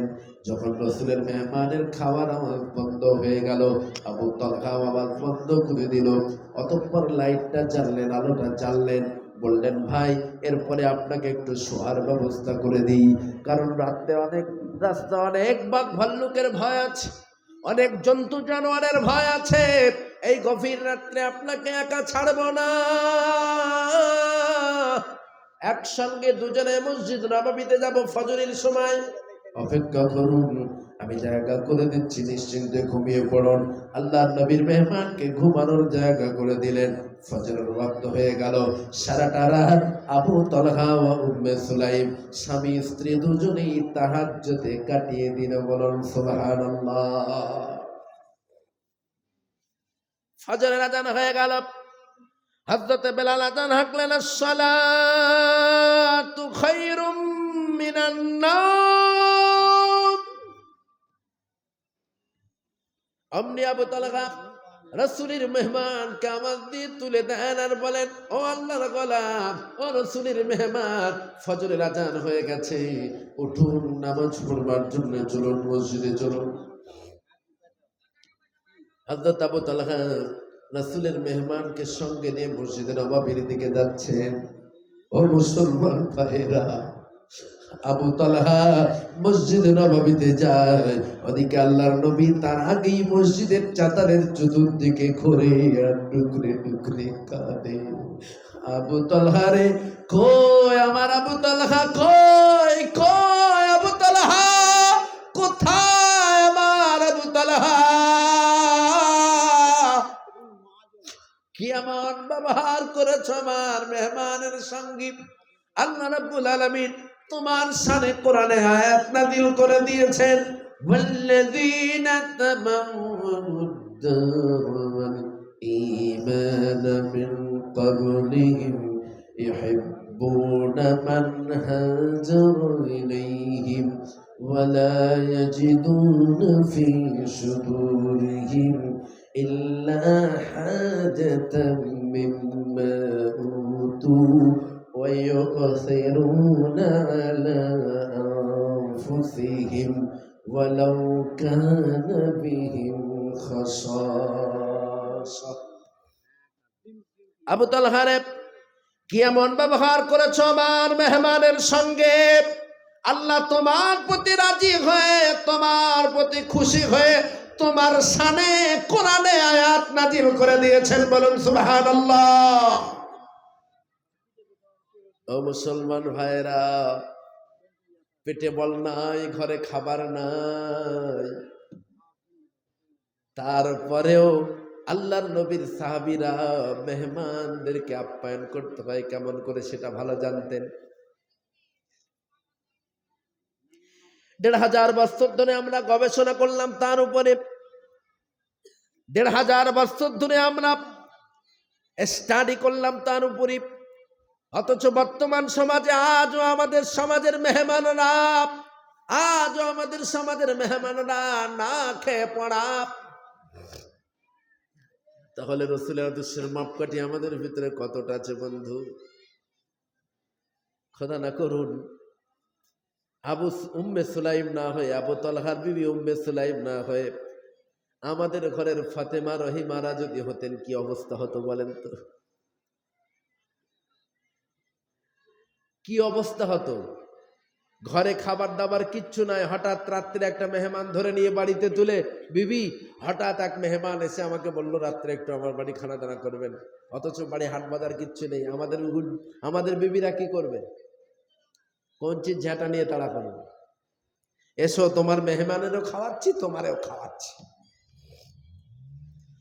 আমার ভাইরা, আজ আমি আপনাদের কাছে বলতে চাই, আল্লাহর ভয়, আল্লাহর স্মরণ আমাদের থেকে দূরে সরে যাওয়ার কারণে আজ আমার সমাজে অধঃপতন আসছে। এই জন্য আল্লাহকে ভয় করুন, আল্লাহকে স্মরণ করুন, সদা সর্বদা আল্লাহর মুখোমুখি হতে হবে, আল্লাহ রাব্বুল আলামিনের সম্মুখে আমাদেরকে দাঁড়াতে হবে। সেই কথাটা স্মরণ রাখুন। ওয়াম্মা মান খাফা মাকাম রাব্বিহি ওয়া নাহান নাফসা আনিল হাওয়া ফাইন্নাল জান্নাতা হিয়াল মাওয়া।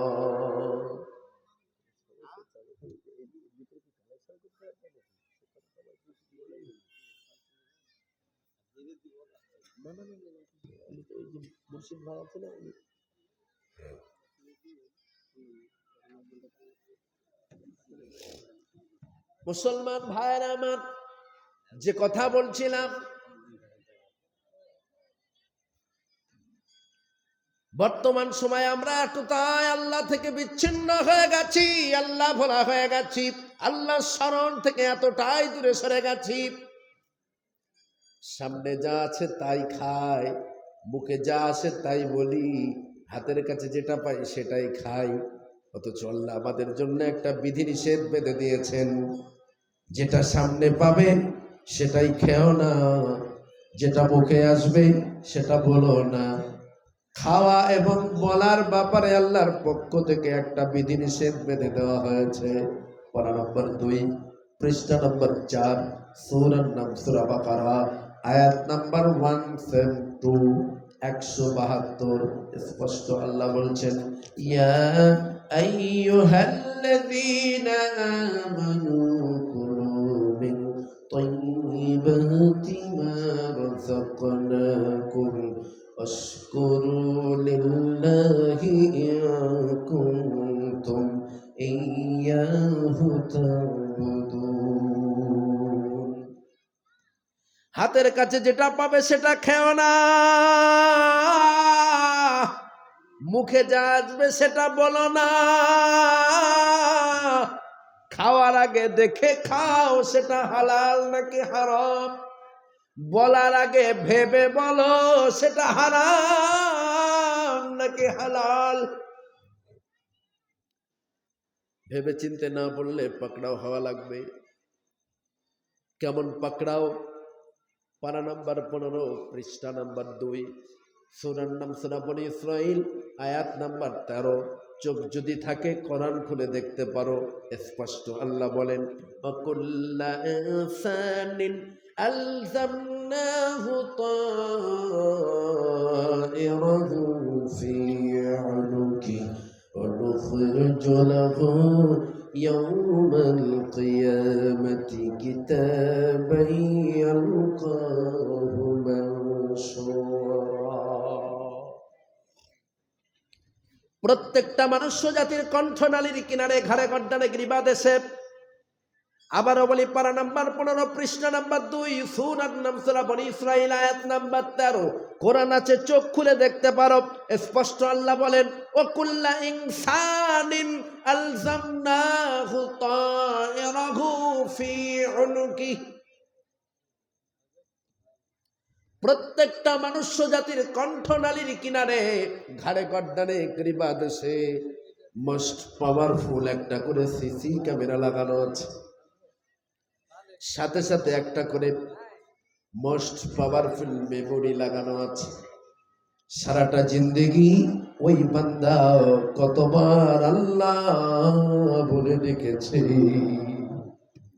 কতবার আল্লাহকে সিজদা দিয়েছে, কতবার রাতের অন্ধকারে সিজদায় পড়ে আল্লাহ বলে ডেকেছেন। হুবহু ডেট বাই ডেট সেগুলাকে আল্লাহ রেকর্ড করেছেন।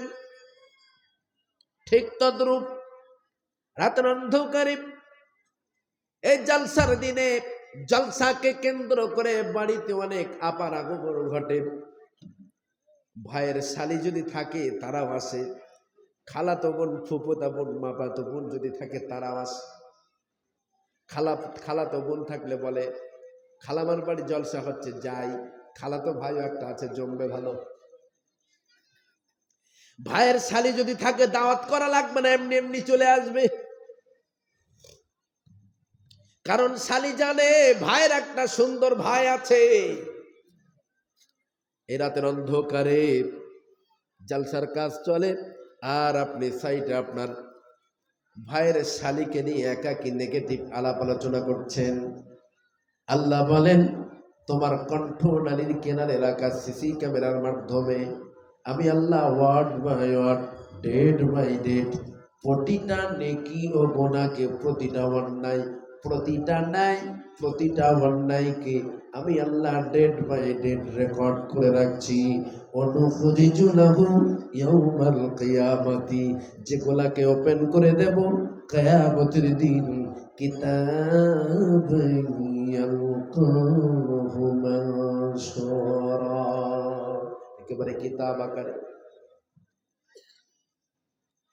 অস্বীকার যাওয়ার কোনো উপায় নাই। হাতে আমাদের আমলনামা ধরিয়ে দিয়ে আল্লাহ বলবেন, কণ্ঠনালীর কিনারা থেকে কিতাব আকারে বার করে হাতে দিয়ে বলবেন, ইকরা, পড়ো ও বান্দা, তোমার আমলনামা তুমি নিজেই পড়ো। আমরা তখন বলবো, আল্লাহ আমরা তো ছিলাম হাইব্রিড বাঙালি, আরবি পড়তে আমরা জানি না।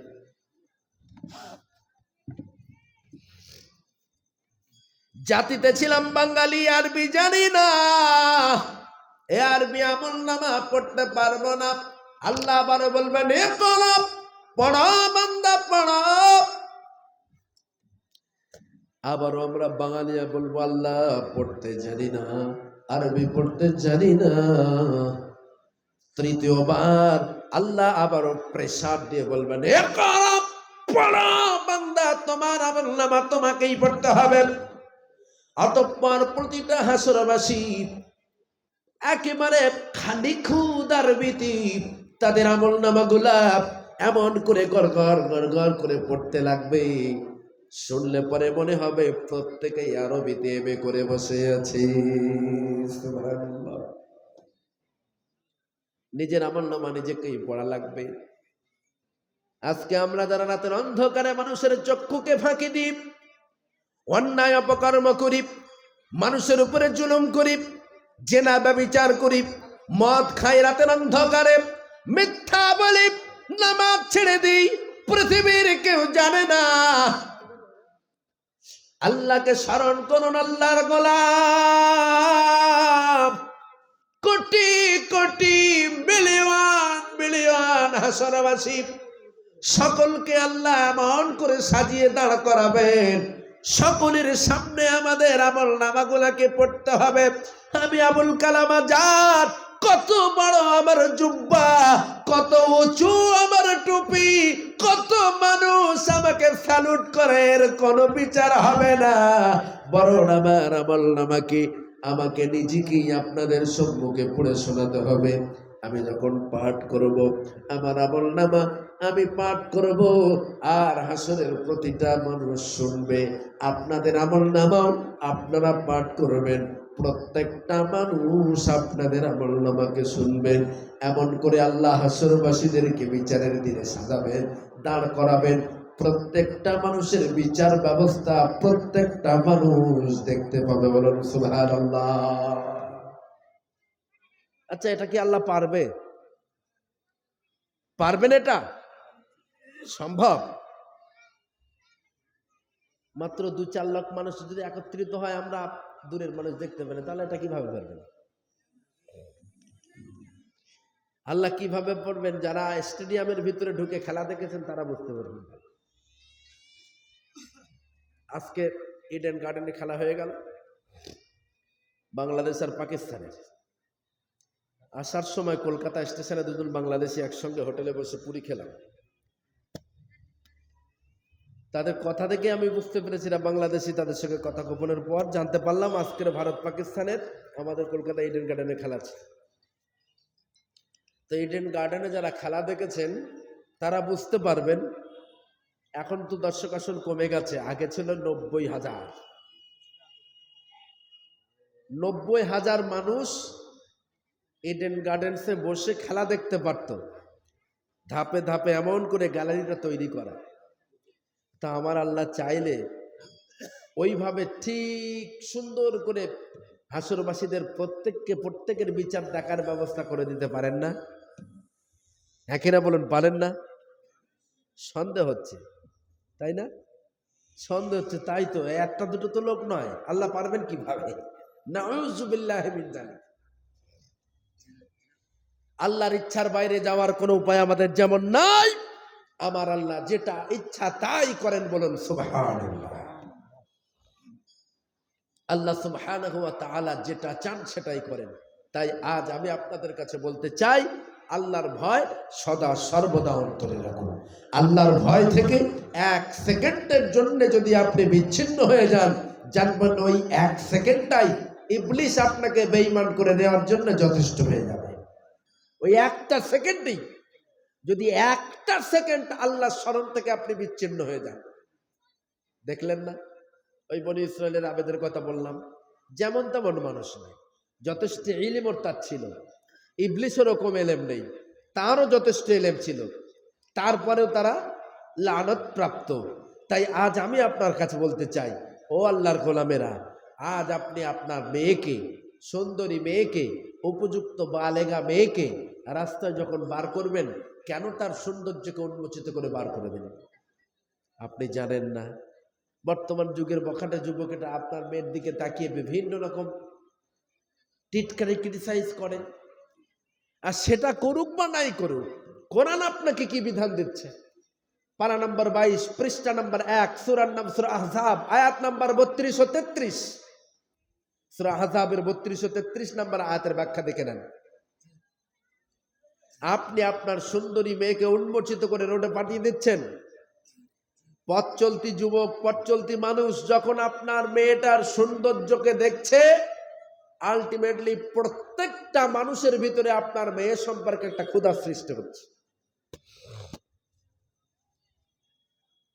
যৌবনশীল এক নারীকে, যৌবনশীল কোন পুরুষ যদি দেখে, তার শারীরিক পরিকাঠামো, তার অ্যাটিটিউড, তার চলাফেরা দেখবার পরে আলটিমেটলি ওই যৌবনশীল নারীর প্রতি যৌবনশীল পুরুষটার অন্তরে একটা ক্ষুধা সৃষ্টি হয়। এখন মুরগি দেখলে মনে করে কিসের ক্ষুধা আসে, এটা আর বলা লাগে না, সবাই আমরা জানি। এই আয়াতের তাফসীরে স্পষ্ট পেয়েছি আনোয়ারুল কোরআনের ভিতরে। কোন মৌলবী যদি বলে আমার পাশে যদি সুন্দরী নারী অর্ধনগ্ন অবস্থায় রাখা হয়, আমার কোনো টেনশন নাই, আমার কোনো সমস্যা হয় না, আমার শারীরিক ভাব চেঞ্জ হয় না। মুফাসসিরিন বলছেন, জানবেন ওই মৌলবী নারীও না পুরুষও না। নারীও না পুরুষও না, তাহলে কি কি বলেন? হিজড়ে। আপনি কি বললেন? মুকান্নাস। নারীও না পুরুষও না, নারী পুরুষের মিডিল, অর্থাৎ হিজড়া। যদি আপনার ভিতরে সামান্য যৌবন থাকে, কোরআন বলছে সুন্দরী যুবতীকে দেখবার পরে আলটিমেটলি শারীরিক ভাব চেঞ্জ হবে। সে মৌলবী হোক, হুজুর হোক, আবেদ হোক, পীর হোক, মুহাদ্দিস হোক, মুহাক্কিক হোক, শায়েখ হোক, যদি আপনি তার পাশে কোনো সুন্দরীকে রাখেন, আলটিমেটলি তার ভিতরে ক্ষুধা আসবে। এই জন্য এলাকার মেয়ের বাবারা, আপনি আপনার মেয়েকে যখন স্কুলে পাঠাবেন, পার্টিকুলার পর্দা পুশিদার সঙ্গে পাঠান। আপনার মেয়েকে পর্দা পুশিদা স্কুলে না পাঠালেন, যাবার কালে এবং আসবার কালে প্রতিদিন আপনার মেয়েটা যদি 20টা করে কবিরা গুনাহ নিয়ে বাড়িতে চলে আসে, যখনই কোনো যুবক আপনার মেয়েটার দিকে তাকিয়ে বলে কি সুন্দর দেখতে মেয়েটা, এই মেয়েটার সঙ্গে দাঁড়িয়ে যদি একটু গল্প করতে পারতাম, সুখ দুঃখের কথা যদি একটু বলতে পারতাম, আলটিমেটলি মেয়েটার আমল নামায় একটা কবিরা, সেই ছেলেটার আমল নামায় একটা কবিরা জমা পড়বে। এভাবে করে আপনার মেয়ে 7 থেকে 8 ওঠার সঙ্গে সঙ্গে বালেগা হয়ে যায়। 8, 9, 10, 11, 12। আপনি 4-5 বছর আপনার মেয়েকে স্কুলে পাঠান, যায় আসে, যাওয়া আসার কালে আপনার মেয়ে 5 বছরে এত বেশি কবিরা গুনাহ উপার্জন করে ফেলেছে। যখনই আল্লাহ রাব্বুল আলামিন তার আমলনামাকে খুলে সম্মুখে ধরে বলবেন 5 বছরে তোমার 1 লক্ষ কবিরা গুনাহ হয়েছে, সুতরাং ও বান্দি তুমি জাহান্নামে চলে যাও।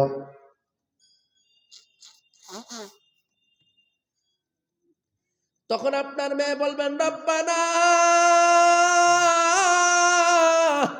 আয় আমার আল্লাহ, আরিনাল লাযাইনি আদাল্লানা মিনাল জিন্নি ওয়াল ইনস।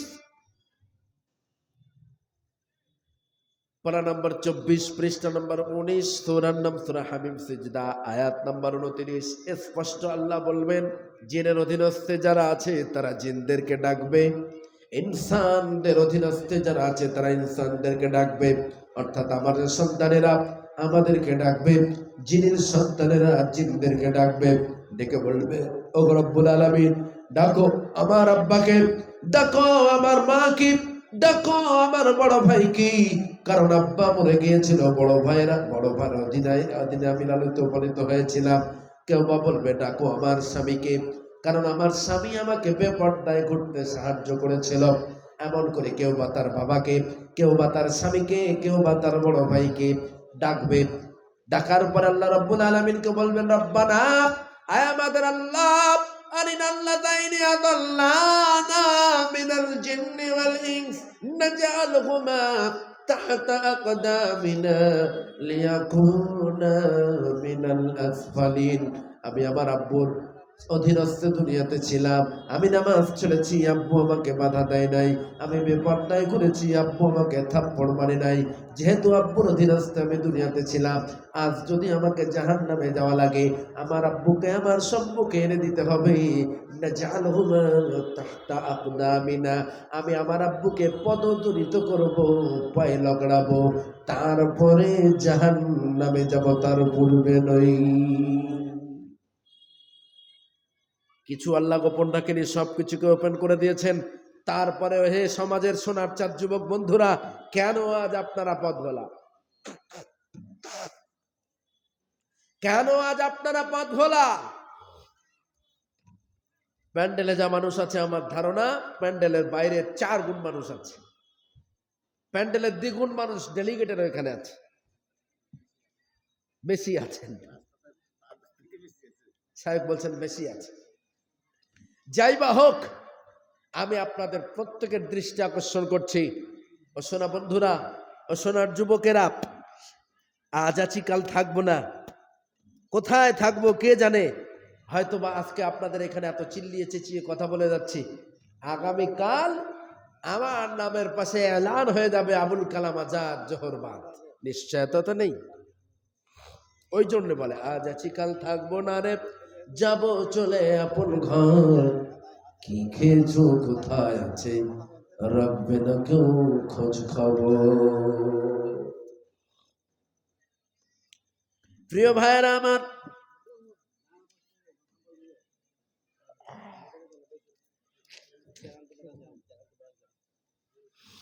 তাকিয়ে দেখেন, এমন অনেক প্রভাবশালী মানুষ আপনার এলাকায় ছিল,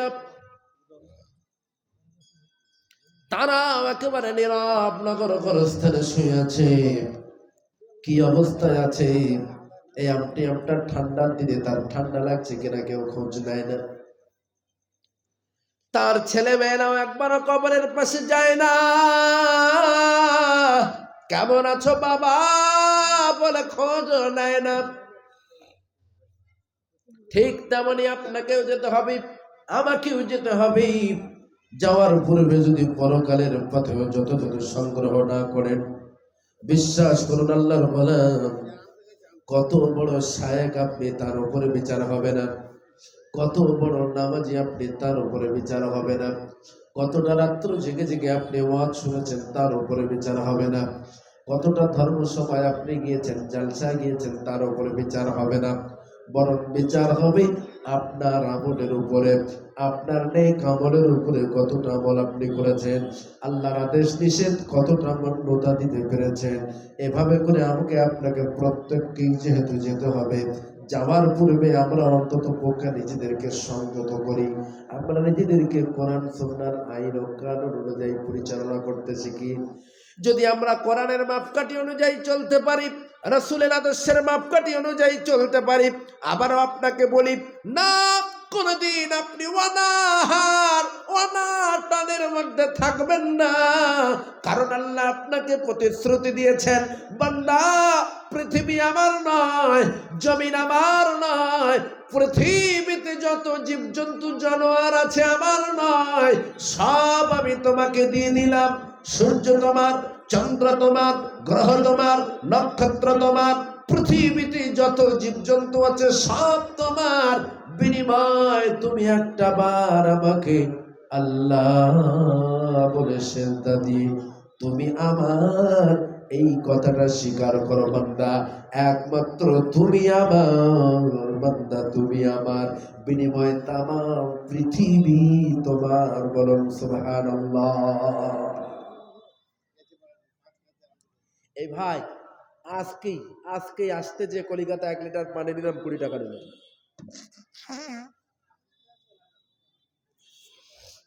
1 লিটার পানি নিলাম কলিকাতায় 20 টাকা নিল, 20 টাকা। বলুন তো দেখি, এই বর্ষার ধান আমি মালদার পর থেকে 2 দিকে তাকিয়ে তাকিয়ে দেখতে দেখতে আসলাম। আলহামদুলিল্লাহ, এত সুন্দর ধান হয়েছে, 2 দিকে একেবারে টাইট ধান আছে, কত সুন্দর।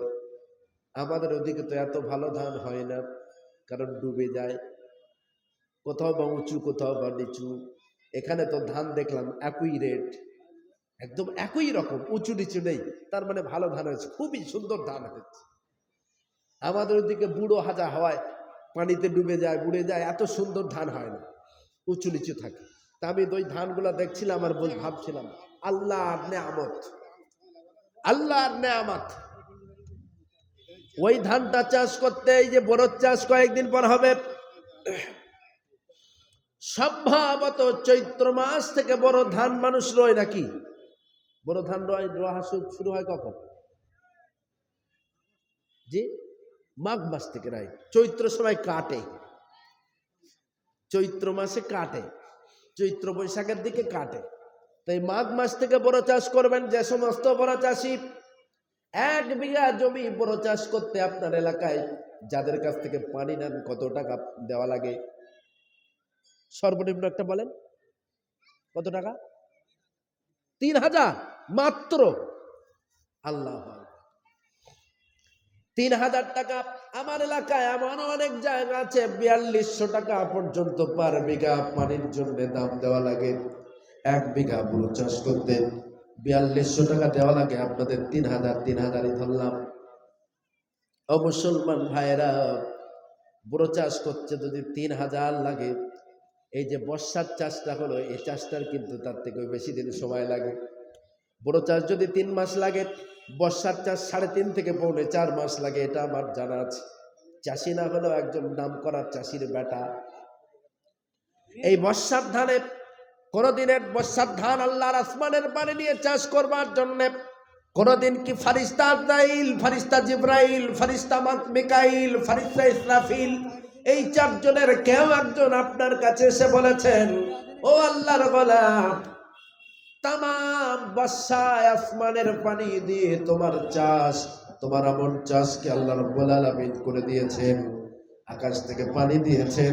এই আকাশ থেকে পানি দেওয়ার জন্য আল্লাহ রাব্বুল আলামিনের এত টাকার কারেন্ট পড়েছে, বিনিময়ে তোমাকে 1000 টাকা বিল করা হলো। আমি আসমান থেকে এসেছি, ফারিস্তা জিবরাইল, আমাকে 1000 টাকা পানি বাবদ বিল দিয়ে দাও তাড়াতাড়ি। এমন করে কি কোনদিন আমি আমার জিবরাইলকে পাঠিয়েছি? বান্দারে, আল্লাহ রাব্বুল আলামিন বলছেন, বান্দারে, আসমান থেকে সূর্যের মাধ্যম দিয়ে আমি আল্লাহ তোমাকে যে তাপমাত্রা দিই, এই তাপমাত্রার জন্য কোনদিন আমার ফারিস্তা জিবরাইল তোমার কাছে চাঁদা তুলতে যাবে না। ও বান্দা, যে চন্দ্রের স্নিগ্ধ আলো তোমার স্বর্ণের, তোমার ফসলে না দিলে ফসলের টেস্ট হতো না। এই চন্দ্রের স্নিগ্ধ আলো তোমার ধানের উপরে পড়বার পরে তোমার ধানে মিষ্টতা আসে। বর্ষাকালে যদি কন্টিনিউ আসমানে চাঁদ না উদিত হয়, যদি চাঁদের আলো কোন ধান ফলা বুকে যদি না পায়, অনিবার্য সেই ধানের চাউলগুলা তিতা লাগবে, মিঠা হবে না। চন্দ্রের স্নিগ্ধ আলো প্রত্যেকটা ফলমূলে লাগবার পরে ফলমূলের সৌন্দর্য, টেস্ট বাড়ে। যে ফলমূলে চন্দ্রের আলো লাগে না, সেই ফলমূলের টেস্ট হয় না। যে ধানের চন্দ্রের স্নিগ্ধ আলো লাগে না, সেই ধান বর্ষার ধান তিতা লাগে অনেক সময়। তাই আজ আল্লাহ রাব্বুল আলামিন আপনাকে উদ্দেশ্য করে বলছেন, কোনদিন আমার ফেরেশতা জিবরাইল তোমার কাছে যে সূর্যের জন্য চাঁদা চাইবে না, আসমানের পানির জন্য বিল চাইবে না। ও বান্দা, সব আমি তোমাকে দিলাম, সব আমি তোমার সম্মানার্থে, সব আমি তোমার প্রয়োজনার্থে, সব আমি তোমার সুবিধার্থে তোমার জন্য নির্দ্বিধায় দিয়ে দিলাম। শর্ত শুধু একটাই বান্দা, তুমি গোলামি করবে কেবল আমার। যদি তুমি আমার গোলামি করতে পারো বান্দা, অনলি ফর আমার গোলামি যদি করতে পারো, তাহলে আমার ওয়াদা হলো তোমাকে কেউ ক্ষতি করতে পারবে না, তোমাকে কেউ লাথি মারবে না, তোমাকে কেউ গালি দেবে না, তোমাকে কেউ ফুটবলের ন্যায় ব্যবহার করবে না। কারণ তোমার জন্য আমার পক্ষ থেকে আসমান থেকে সিকিউরিটি নাযিল করা হবে। প্রমাণ স্পষ্ট, আল্লাহ বলছেন, ইন্নাল্লাযীনা ক্বালু রাব্বুনাল্লাহু সুম্মা ইসতাকামু তাতানাজ্জালু আলাইহিমুল মালাইকা আল্লা তাখাফু ওয়া লা তাহজানু ওয়া আবশিরু বিল জান্নাতিল্লাতী কুনতুম তুআদুন। 24 নম্বর পারার 19 নম্বর পৃষ্ঠার একেবারে প্রথম আয়াত। ইন্নাল্লাযীনা, নিশ্চয় যারা, ক্বালু, ইন্নাল্লাযীনা ক্বালু, নিশ্চয় যারা, রাব্বুনাল্লাহ, আল্লাহকে রব বলে স্বীকার করে নেয়, সুম্মা ইসতাকামু, এবং তার উপরে দৃঢ়তার সঙ্গে স্থির থাকে, অনড় থাকে। মামলা হামলা, জেল জরিমানা, বন্দুকের গুলির আগায়ক আল্লাহ ছাড়া কাউকে রব বলে স্বীকার করে না। বন্দুকের গুলি কেউ ভয় পায় না আল্লাহকে রব বলতে। এমন করে যারা দৃঢ়তার সঙ্গে তার উপরে স্থির থাকে, সুম্মা ইসতাকামু তাতানাজ্জালু আলাইহিমুল মালাইকা, তাদের জন্য আসমান থেকে মালাইকা নাজিল করা হয়। আল্লা তাখাফু ওয়া লা তাহজানু, যে মালাইকারা এসে বলতে থাকে তোমাদের কোনো ভয় নাই, কোনো ডর নাই। ওয়া আবশিরু বিল জান্নাতিল্লাতী কুনতুম তুআদুন, আমরা আল্লাহর ফেরেশতা তোমাদেরকে আল্লাহর দয়ার জান্নাতের সুসংবাদ দেওয়ার জন্য এসেছি। বলুন সুবহানাল্লাহ। তাই বলি আল্লাহর বান্দারা, আসুন আজ থেকে আমরা নিয়ত করি, আল্লাহ পূর্বে যত ওয়াক্ত নামাজ ছেড়েছি তওবা করলাম, আর নামাজ ছাড়বো না। পূর্বে যতবার জেনা করেছি তওবা করলাম, আর কোশ্চিন কালেও জেনা করব না। পূর্বে যতবার পাগলা পানির বোতলে হাত দিয়েছি তওবা করলাম, আর কোশ্চিন কালেও পাগলা পানির বোতলে হাত দেব না। পূর্বে রাজনীতি করতে যে যতবার ভাই ভাইকে গালি দিয়েছি, আর কোনোদিন গালি দেব না। একজন মুসলমানকে যেভাবে অপদস্থ করেছি, আর করব না, তওবা করলাম, আল্লাহ তুমি মাফ করে দাও। এভাবে তওবা করে আসুন আল্লাহর পার্টি করি। আল্লাহর পার্টিতে যদি আমরা নিয়োজিত হতে পারি, বিশ্বাস করুন আল্লাহ আমাদেরকে হেনস্থার শিকার হতে হবে। আল্লাহ আমাদেরকে অন্ততপক্ষে হেনস্থ করবেন না, আল্লাহ অন্তত আমাদেরকে বেইজ্জতি করবেন না, বরং আল্লাহ আমাদেরকে তার রহমতের চাদরে ঘিরে রাখবে ইনশাআল্লাহ। আমার ভাইরা, আমি তো সেই ধরনের ব্যক্তি নয়, তারপরেও ঈদগার একটা উন্নতির ব্যাপার আছে। আপনাদের ঈদগাহ তো কাজও আছে অনেক দেখছি। ঈদগাহ উন্নতি গল্পে মাহফিল, জি কবরস্থান, ও আচ্ছা আচ্ছা, কবরস্থান উপলক্ষে।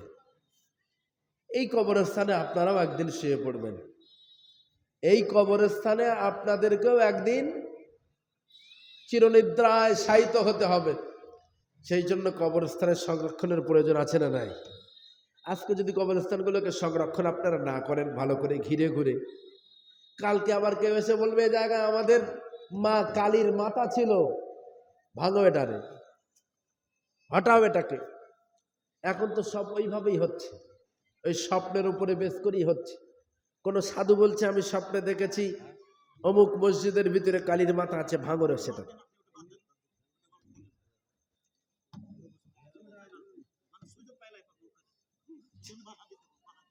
Thank you, thank you. সেই জন্য আমি আপনাদের কাছে বলবো, আমরা আমাদের মসজিদ, মাদ্রাসা, গোরস্থান, ঈদগাহ এগুলাকে সংস্কার করব, এগুলাকে সংরক্ষণ করব, এগুলাকে সুন্দরভাবে সাজিয়ে রাখবো, কারণ এর ভিতরে আমরা চিরনিদ্রায় শায়িত হব।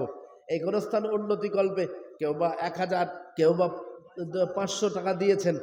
আমি আপনাদের কাছে শেষ পর্যায়ে চলে যাওয়ার সময়, আমার তো চলে যাওয়ার সময় হয়েছে বন্ধু, আমি আপনাদের কাছে অনুরোধ করব, মেহেরবানি করে আপনারা যে যেমন পারেন, চাইলে 1000, চাইলে 2000, আল্লাহর রাস্তে একটু দিয়ে যান ভাই, প্লিজ।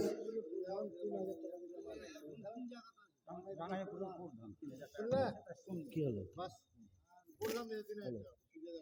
আল্লাহ,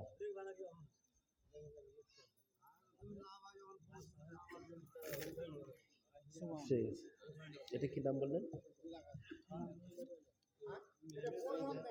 ও প্রধান সাহেব, বর্তমান রানিং প্রধান। তা রানিং রানিং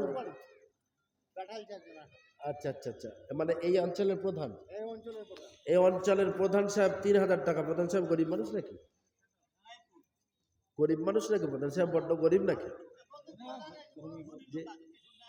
ও আচ্ছা আচ্ছা আচ্ছা, প্রথম প্রধান হয়েছে, তবে এখনো আর কি সেই মতো উন্নতি হয়নি আর কি, হয়তো আগামীতে হবে।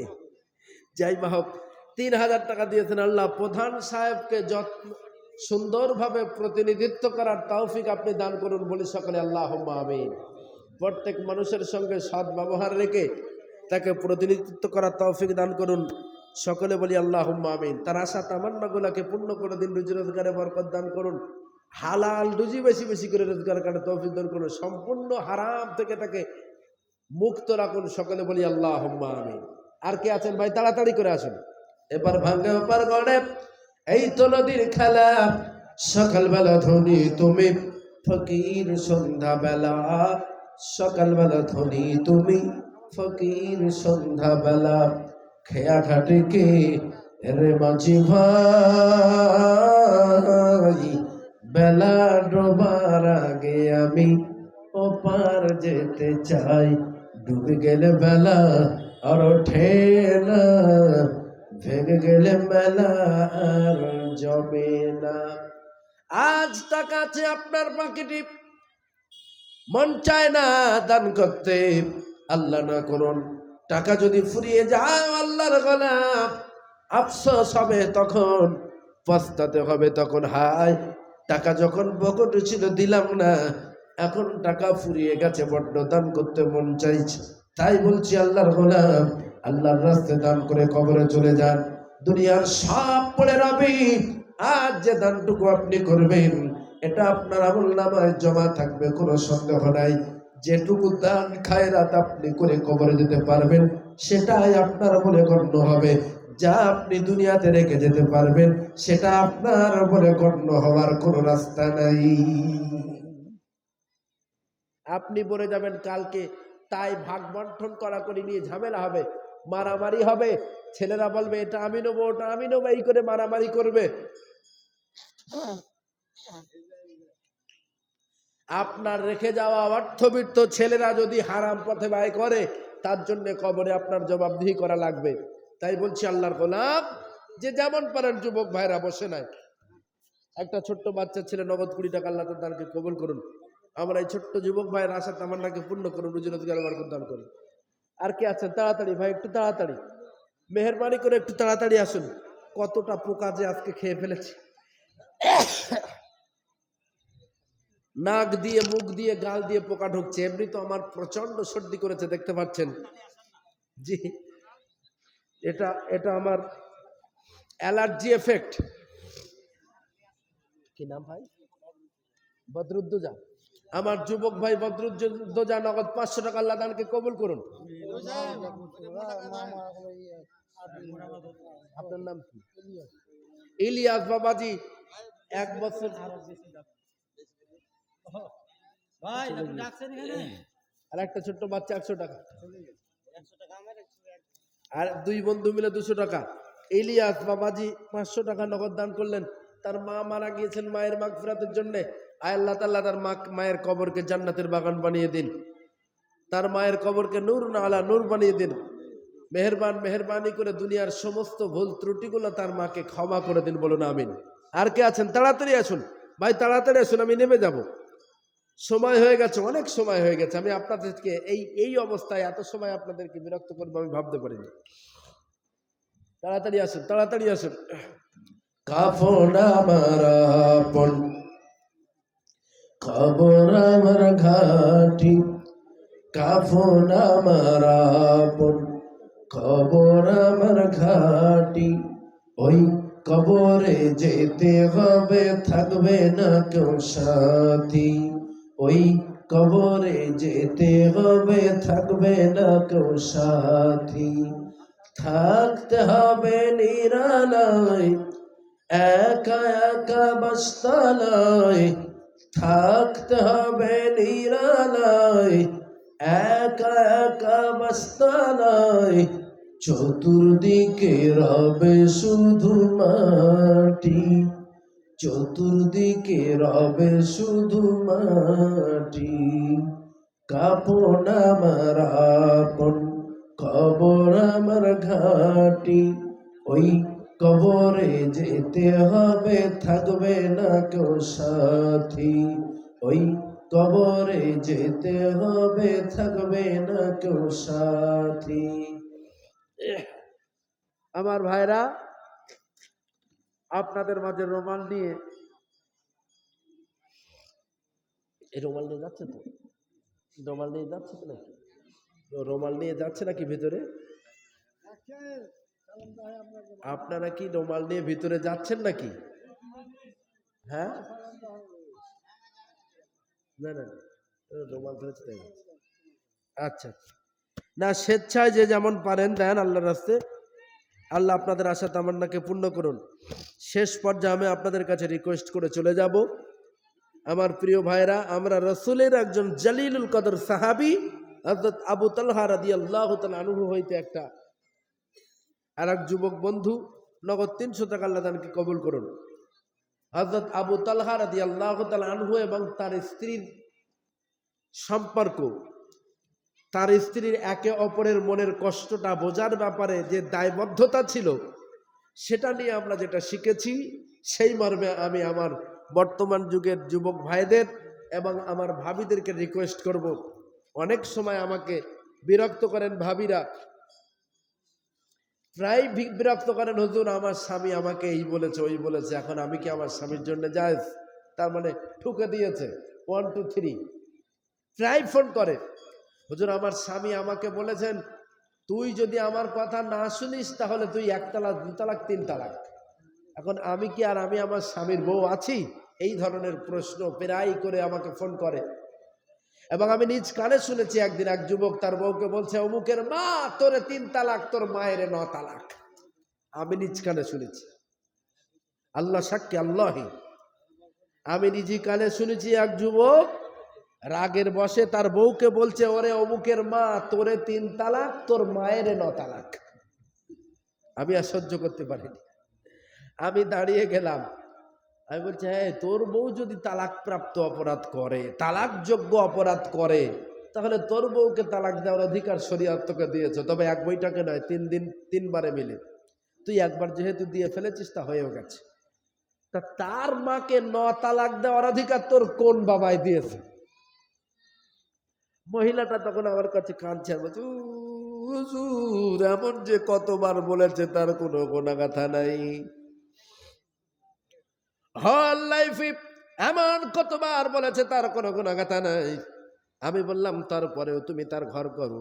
বলে কি করব, উপায় নাই। আমার আর এক বাবাজি নগদ 200 কোটি টাকা আল্লাহ দান কবুল করুন।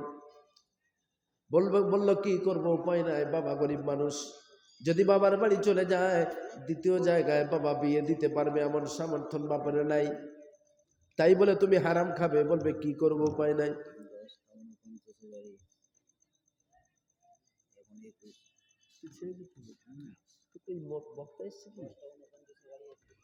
ভাই আমার তো রিজার্ভেশন টিকিট কই, বক্তা কই, বক্তা নিয়ে আসে? হ্যাঁ ওই বক্তা কই আছে, বক্তা কই আমার তো।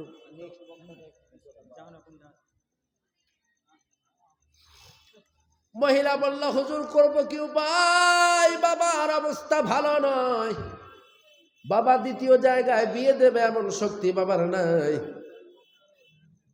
এমন করে এমন করে বর্তমান সমাজে স্বামী স্ত্রী সামান্য মনোমালিন্যের কারণে একে অপরকে তালাক দিয়ে দেয়। গত কয়েকদিন আগের রিপোর্ট আমার কাছে নিউজ এসেছে, আমার 24 পরগনা, অবশ্য অন্য জায়গায় নয়। বউ ফুচকা খেতে চেয়েছে, স্বামী বলেছে টাকা নাই, স্বামী স্ত্রী ফুচকা খাওয়াকে কেন্দ্র করে অশান্তি বেঁধেছে। অমুকের বেটা সামান্য ফুচকা খেতে দিতে পারবো না, বিয়ে করে এনেলে কেন? বুঝলেন, ফুচকা খাওয়াকে কেন্দ্র করে আশ্চর্য ব্যাপার, 3 তালাক। তালাক শেষে হুজুর আমি বললাম কি হলো বলো, বলছে সর্বনাশ করে ফেলেছি। কি সর্বনাশ? রাগের বসে বউরে তালাক দিয়েছি। আমি বললাম আল্লাহর রাস্তায় মাফ চাই, আমার বউটারে আমি খুব ভালোবাসি, সেও আমারে খুব ভালোবাসে, তোমার এই তালাকের ফতোয়া দিতে যে আমার বউ তালাক হয়ে যাক এটা আমি চাই না, সুতরাং তুমি লিখিত বলো কিভাবে তোমাদের কি হয়েছে, তারপরে বিবেচনা করা যাবে। সব শেষে ভালো করে ডিপলি তদন্ত করে পেলাম, স্বামী স্ত্রী দুজনকে একত্রিত করে জানতে পারলাম। শুরু থেকে বিবি বলেন হুজুর সামান্য ফুচকা খেতে দাবি করেছিলাম, বাবাজি 200 টাকা আল্লাহ দান কবুল করুন, সামান্য ফুচকা খেতে দাবি করেছিলাম, কিন্তু আমার সামান্য ফুচকা কিনে দেয়নি, উল্টো আমার উল্টো পাল্টা আজে বাজে বড় বড় কথা বলেছে। রাগের বশে আমি একটু বলে ফেলেছি খেতে দিতে পারবো না তো বিয়ে করে এনেছো কেন, এই অপরাধে সে আমারে তালাক দিয়েছে।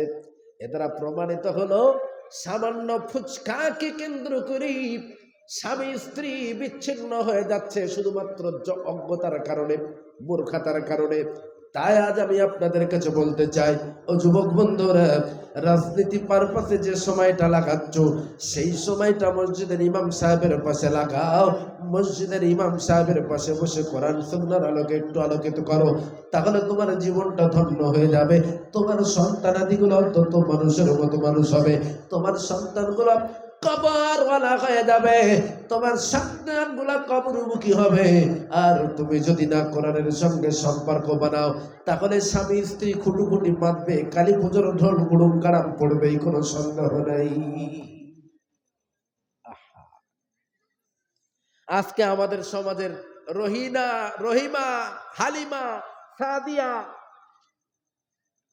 যদি সিরিয়ালে মেতে থাকে, ওই অবস্থায় স্বামী যদি যন্ত্রণায় ছটফট করতে করতে বলে আমি তৃষ্ণায় গলা পুড়ে গেল, আমার 1 গ্লাস পানি দে, তাও তারা বলে তুমি একটুকুনি উঠে যেয়ে খেয়ে নাও না, ওই তো ওইখানেই ফ্রিজ রয়েছে, ফ্রিজের দরজা টানলেই সুন্দর বোতল পেয়ে যাবে, ফ্রিজের দরজা টানো, একটা বোতল বার করো, ইচ্ছা মতো পান করো, এভাবে করে এড়িয়ে যাওয়ার চেষ্টা করে। অথচ মানবতার মূর্তিপতি রাহমাতাল লিল আলামিন আল্লাহর হাবিব কোনদিন অক্লান্ত পরিশ্রান্ত অবস্থায় বাড়িতে ফিরলেন দুপুরবেলা, ক্ষুধার্ত অবস্থায়, হাঙ্গরি অবস্থায়, বাড়িতে যাব, বিবি খাদিজা আমার জন্য খানা পাকিয়ে রেডি করে রেখেছেন, বাড়িতে যাব খানা খাবো, এমন করে আল্লাহর পয়গম্বর ক্ষুধার্ত অবস্থায় বাড়িতে গিয়ে দেখেন খানা তো দূরের কথা, এখনো বিবি খাদিজা তরি তরকারি কোটাও সম্পন্ন হয়নি, ভাত এখনো উড়ান থেকে নামেনি। আল্লাহর পয়গম্বর বসে সঙ্গে সঙ্গে আম্মাজান খাদিজার সঙ্গে তরি তরকারি কেটে সাহায্য করলেন। তরি তরকারি রেডি হয়ে গেলে আল্লাহর পয়গম্বর হযরত খাদিজাকে নিয়ে যখন খেতে আরম্ভ করলেন, বিশ্বনবী বিবি আম্মাজান খাদিজা চোখের কোনা দিয়ে পানি ছেড়ে দিয়ে কাঁদতে কাঁদতে বলতে লাগলেন, ইয়া রাসূলুল্লাহ, যেদিন আপনাকে স্বামী হিসাবে গ্রহণ করেছি, যেদিন আপনাকে স্বামী হিসাবে মেনে নিয়েছি, তার পূর্বে আমি ছিলাম মক্কার একজন কোটিপতি রমণী। ইয়া রাসূলুল্লাহ, ওই কোটিপতি রমণী থেকে আমি খাদিজা আপনার বিবি হওয়ার সঙ্গে সঙ্গে আমার যাবতীয় অর্থাদি আমি আপনার হাতে যখন অর্পণ করে দিলাম, আপনি ডান হাতে ধারণ করে বাম হাতে সেগুলাকে দান করে দিয়েছেন। কোনো আফসোস নাই, কোনো দুঃখ নাই। নবীজি, আপনার মতো আদর্শ স্বামী পাওয়ার কারণে, আপনার মতো সোনার মানুষ আমি আমার সংসারে পাওয়ার কারণে আমি খাদিজা দুনিয়াতে জান্নাতি সুখ ঘ্রাণ পাই। বলুন সুবহানাল্লাহ। আর আমরা, আল্লাহু আকবার, আমাদের বিবিরা যদি একটু তুরি তরকারিতে লঙ্কা বেশি দিয়ে ফেলে, লবণ বেশি দিয়ে ফেলে, হাতের কাছে থালা গেলাস যা পাই তাই নিয়ে ডাইরেক্ট হিট।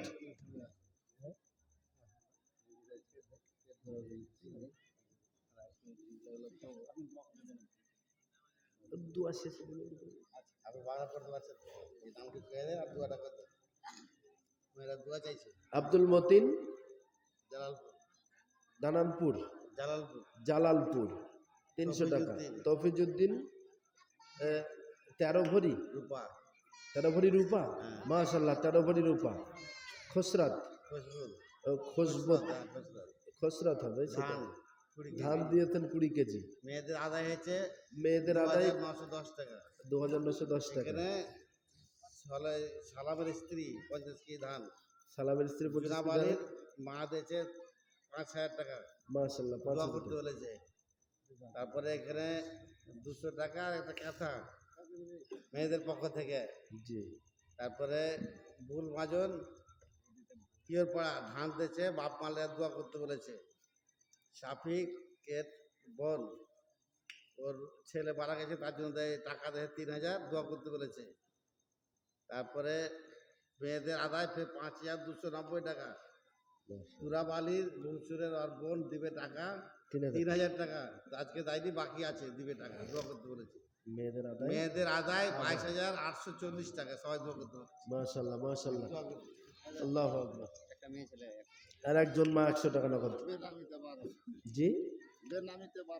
আর একজন ব্যক্তির নাম বলতে অনেক চুপ, 1200 টাকা। আল্লাহ যে যে উদ্দেশ্যে নিয়ে দান করেছে তারা প্রত্যেকের আশা তামান্নাকে পূর্ণ করে দেন। ভাই আমি চলে যাব, আমার জন্য সবাই দোয়া করবেন। আমি তো এই একেবারে ক্ষত অবস্থায় এইভাবে এত সময় কথা বলতে পারবো কল্পনাও করতে পারিনি। আমি ভেবেছিলাম 20-15 মিনিট কথা বলে নেমে চলে আসবো। যাই বা হোক, মুসাফির হালতে আমার কাছে দাবি করা হয়েছে যে আমার সবাই একটু দোয়া করা, একটু হাত পাতি। আল্লাহুম্মা আমিন। ربنا ظلمنا أنفسنا وإن لم تغفر لنا وترحمنا لنكونن من الخاسرين رب العالمين। অধম গুনাহগার, কোরআন সুন্নাহর আলোকে কিছু আলোচনা করেছি। এলাকার চাচাজিরা, বাবাজিরা, তরুণ তুর্কি যুবক ভাইরা, মায়েরা, ভাবিরা, বেটিরা, ফুফুরা, খালারা, যে যেমন পেরেছে অগণিত টাকা দান করেছে। আল্লাহ মেহেরবানি করে প্রত্যেকের দানকে কবুল করে নিয়ে আসা তামান্নাগুলোকে পূর্ণ করে দিন। যারা দান করেছেন তাদের মা বা যারা কবরবাসী তাদের কবরগুলোকে নূরুন আলা নূর বানিয়ে দিন। আয় আল্লাহ তাআলা যে যে উদ্দেশ্য নিয়ে দান করেছেন তাদের প্রত্যেকের উদ্দেশ্যগুলোকে পূর্ণ করে দিন। মাবুদ, যে সমস্ত যুবক বন্ধুরা আমার তাজামুল ভাই সহ অক্লান্ত পরিশ্রম করে, তারা মামা ভাগনা সহ আরো অনেকেই মিলে অক্লান্ত পরিশ্রম করে মাহফিলের ইন্তজাম করেছেন, তাদের সকলের জন্য মাহফিলকে নাজাতের জারিয়া হিসেবে কবুল করে নিন। শ্রোতা হিসেবে যারা এসেছেন আল্লাহ, তাদের সকলের জন্য এই মাহফিলকে নাজাতের ওসিলা হিসেবে কবুল মঞ্জুর করে নিন। রব্বুল আলামিন মেহেরবানি করে আপনার হাবিবের সিরাত তামাম দোয়াগুলোকে মঞ্জুর করুন।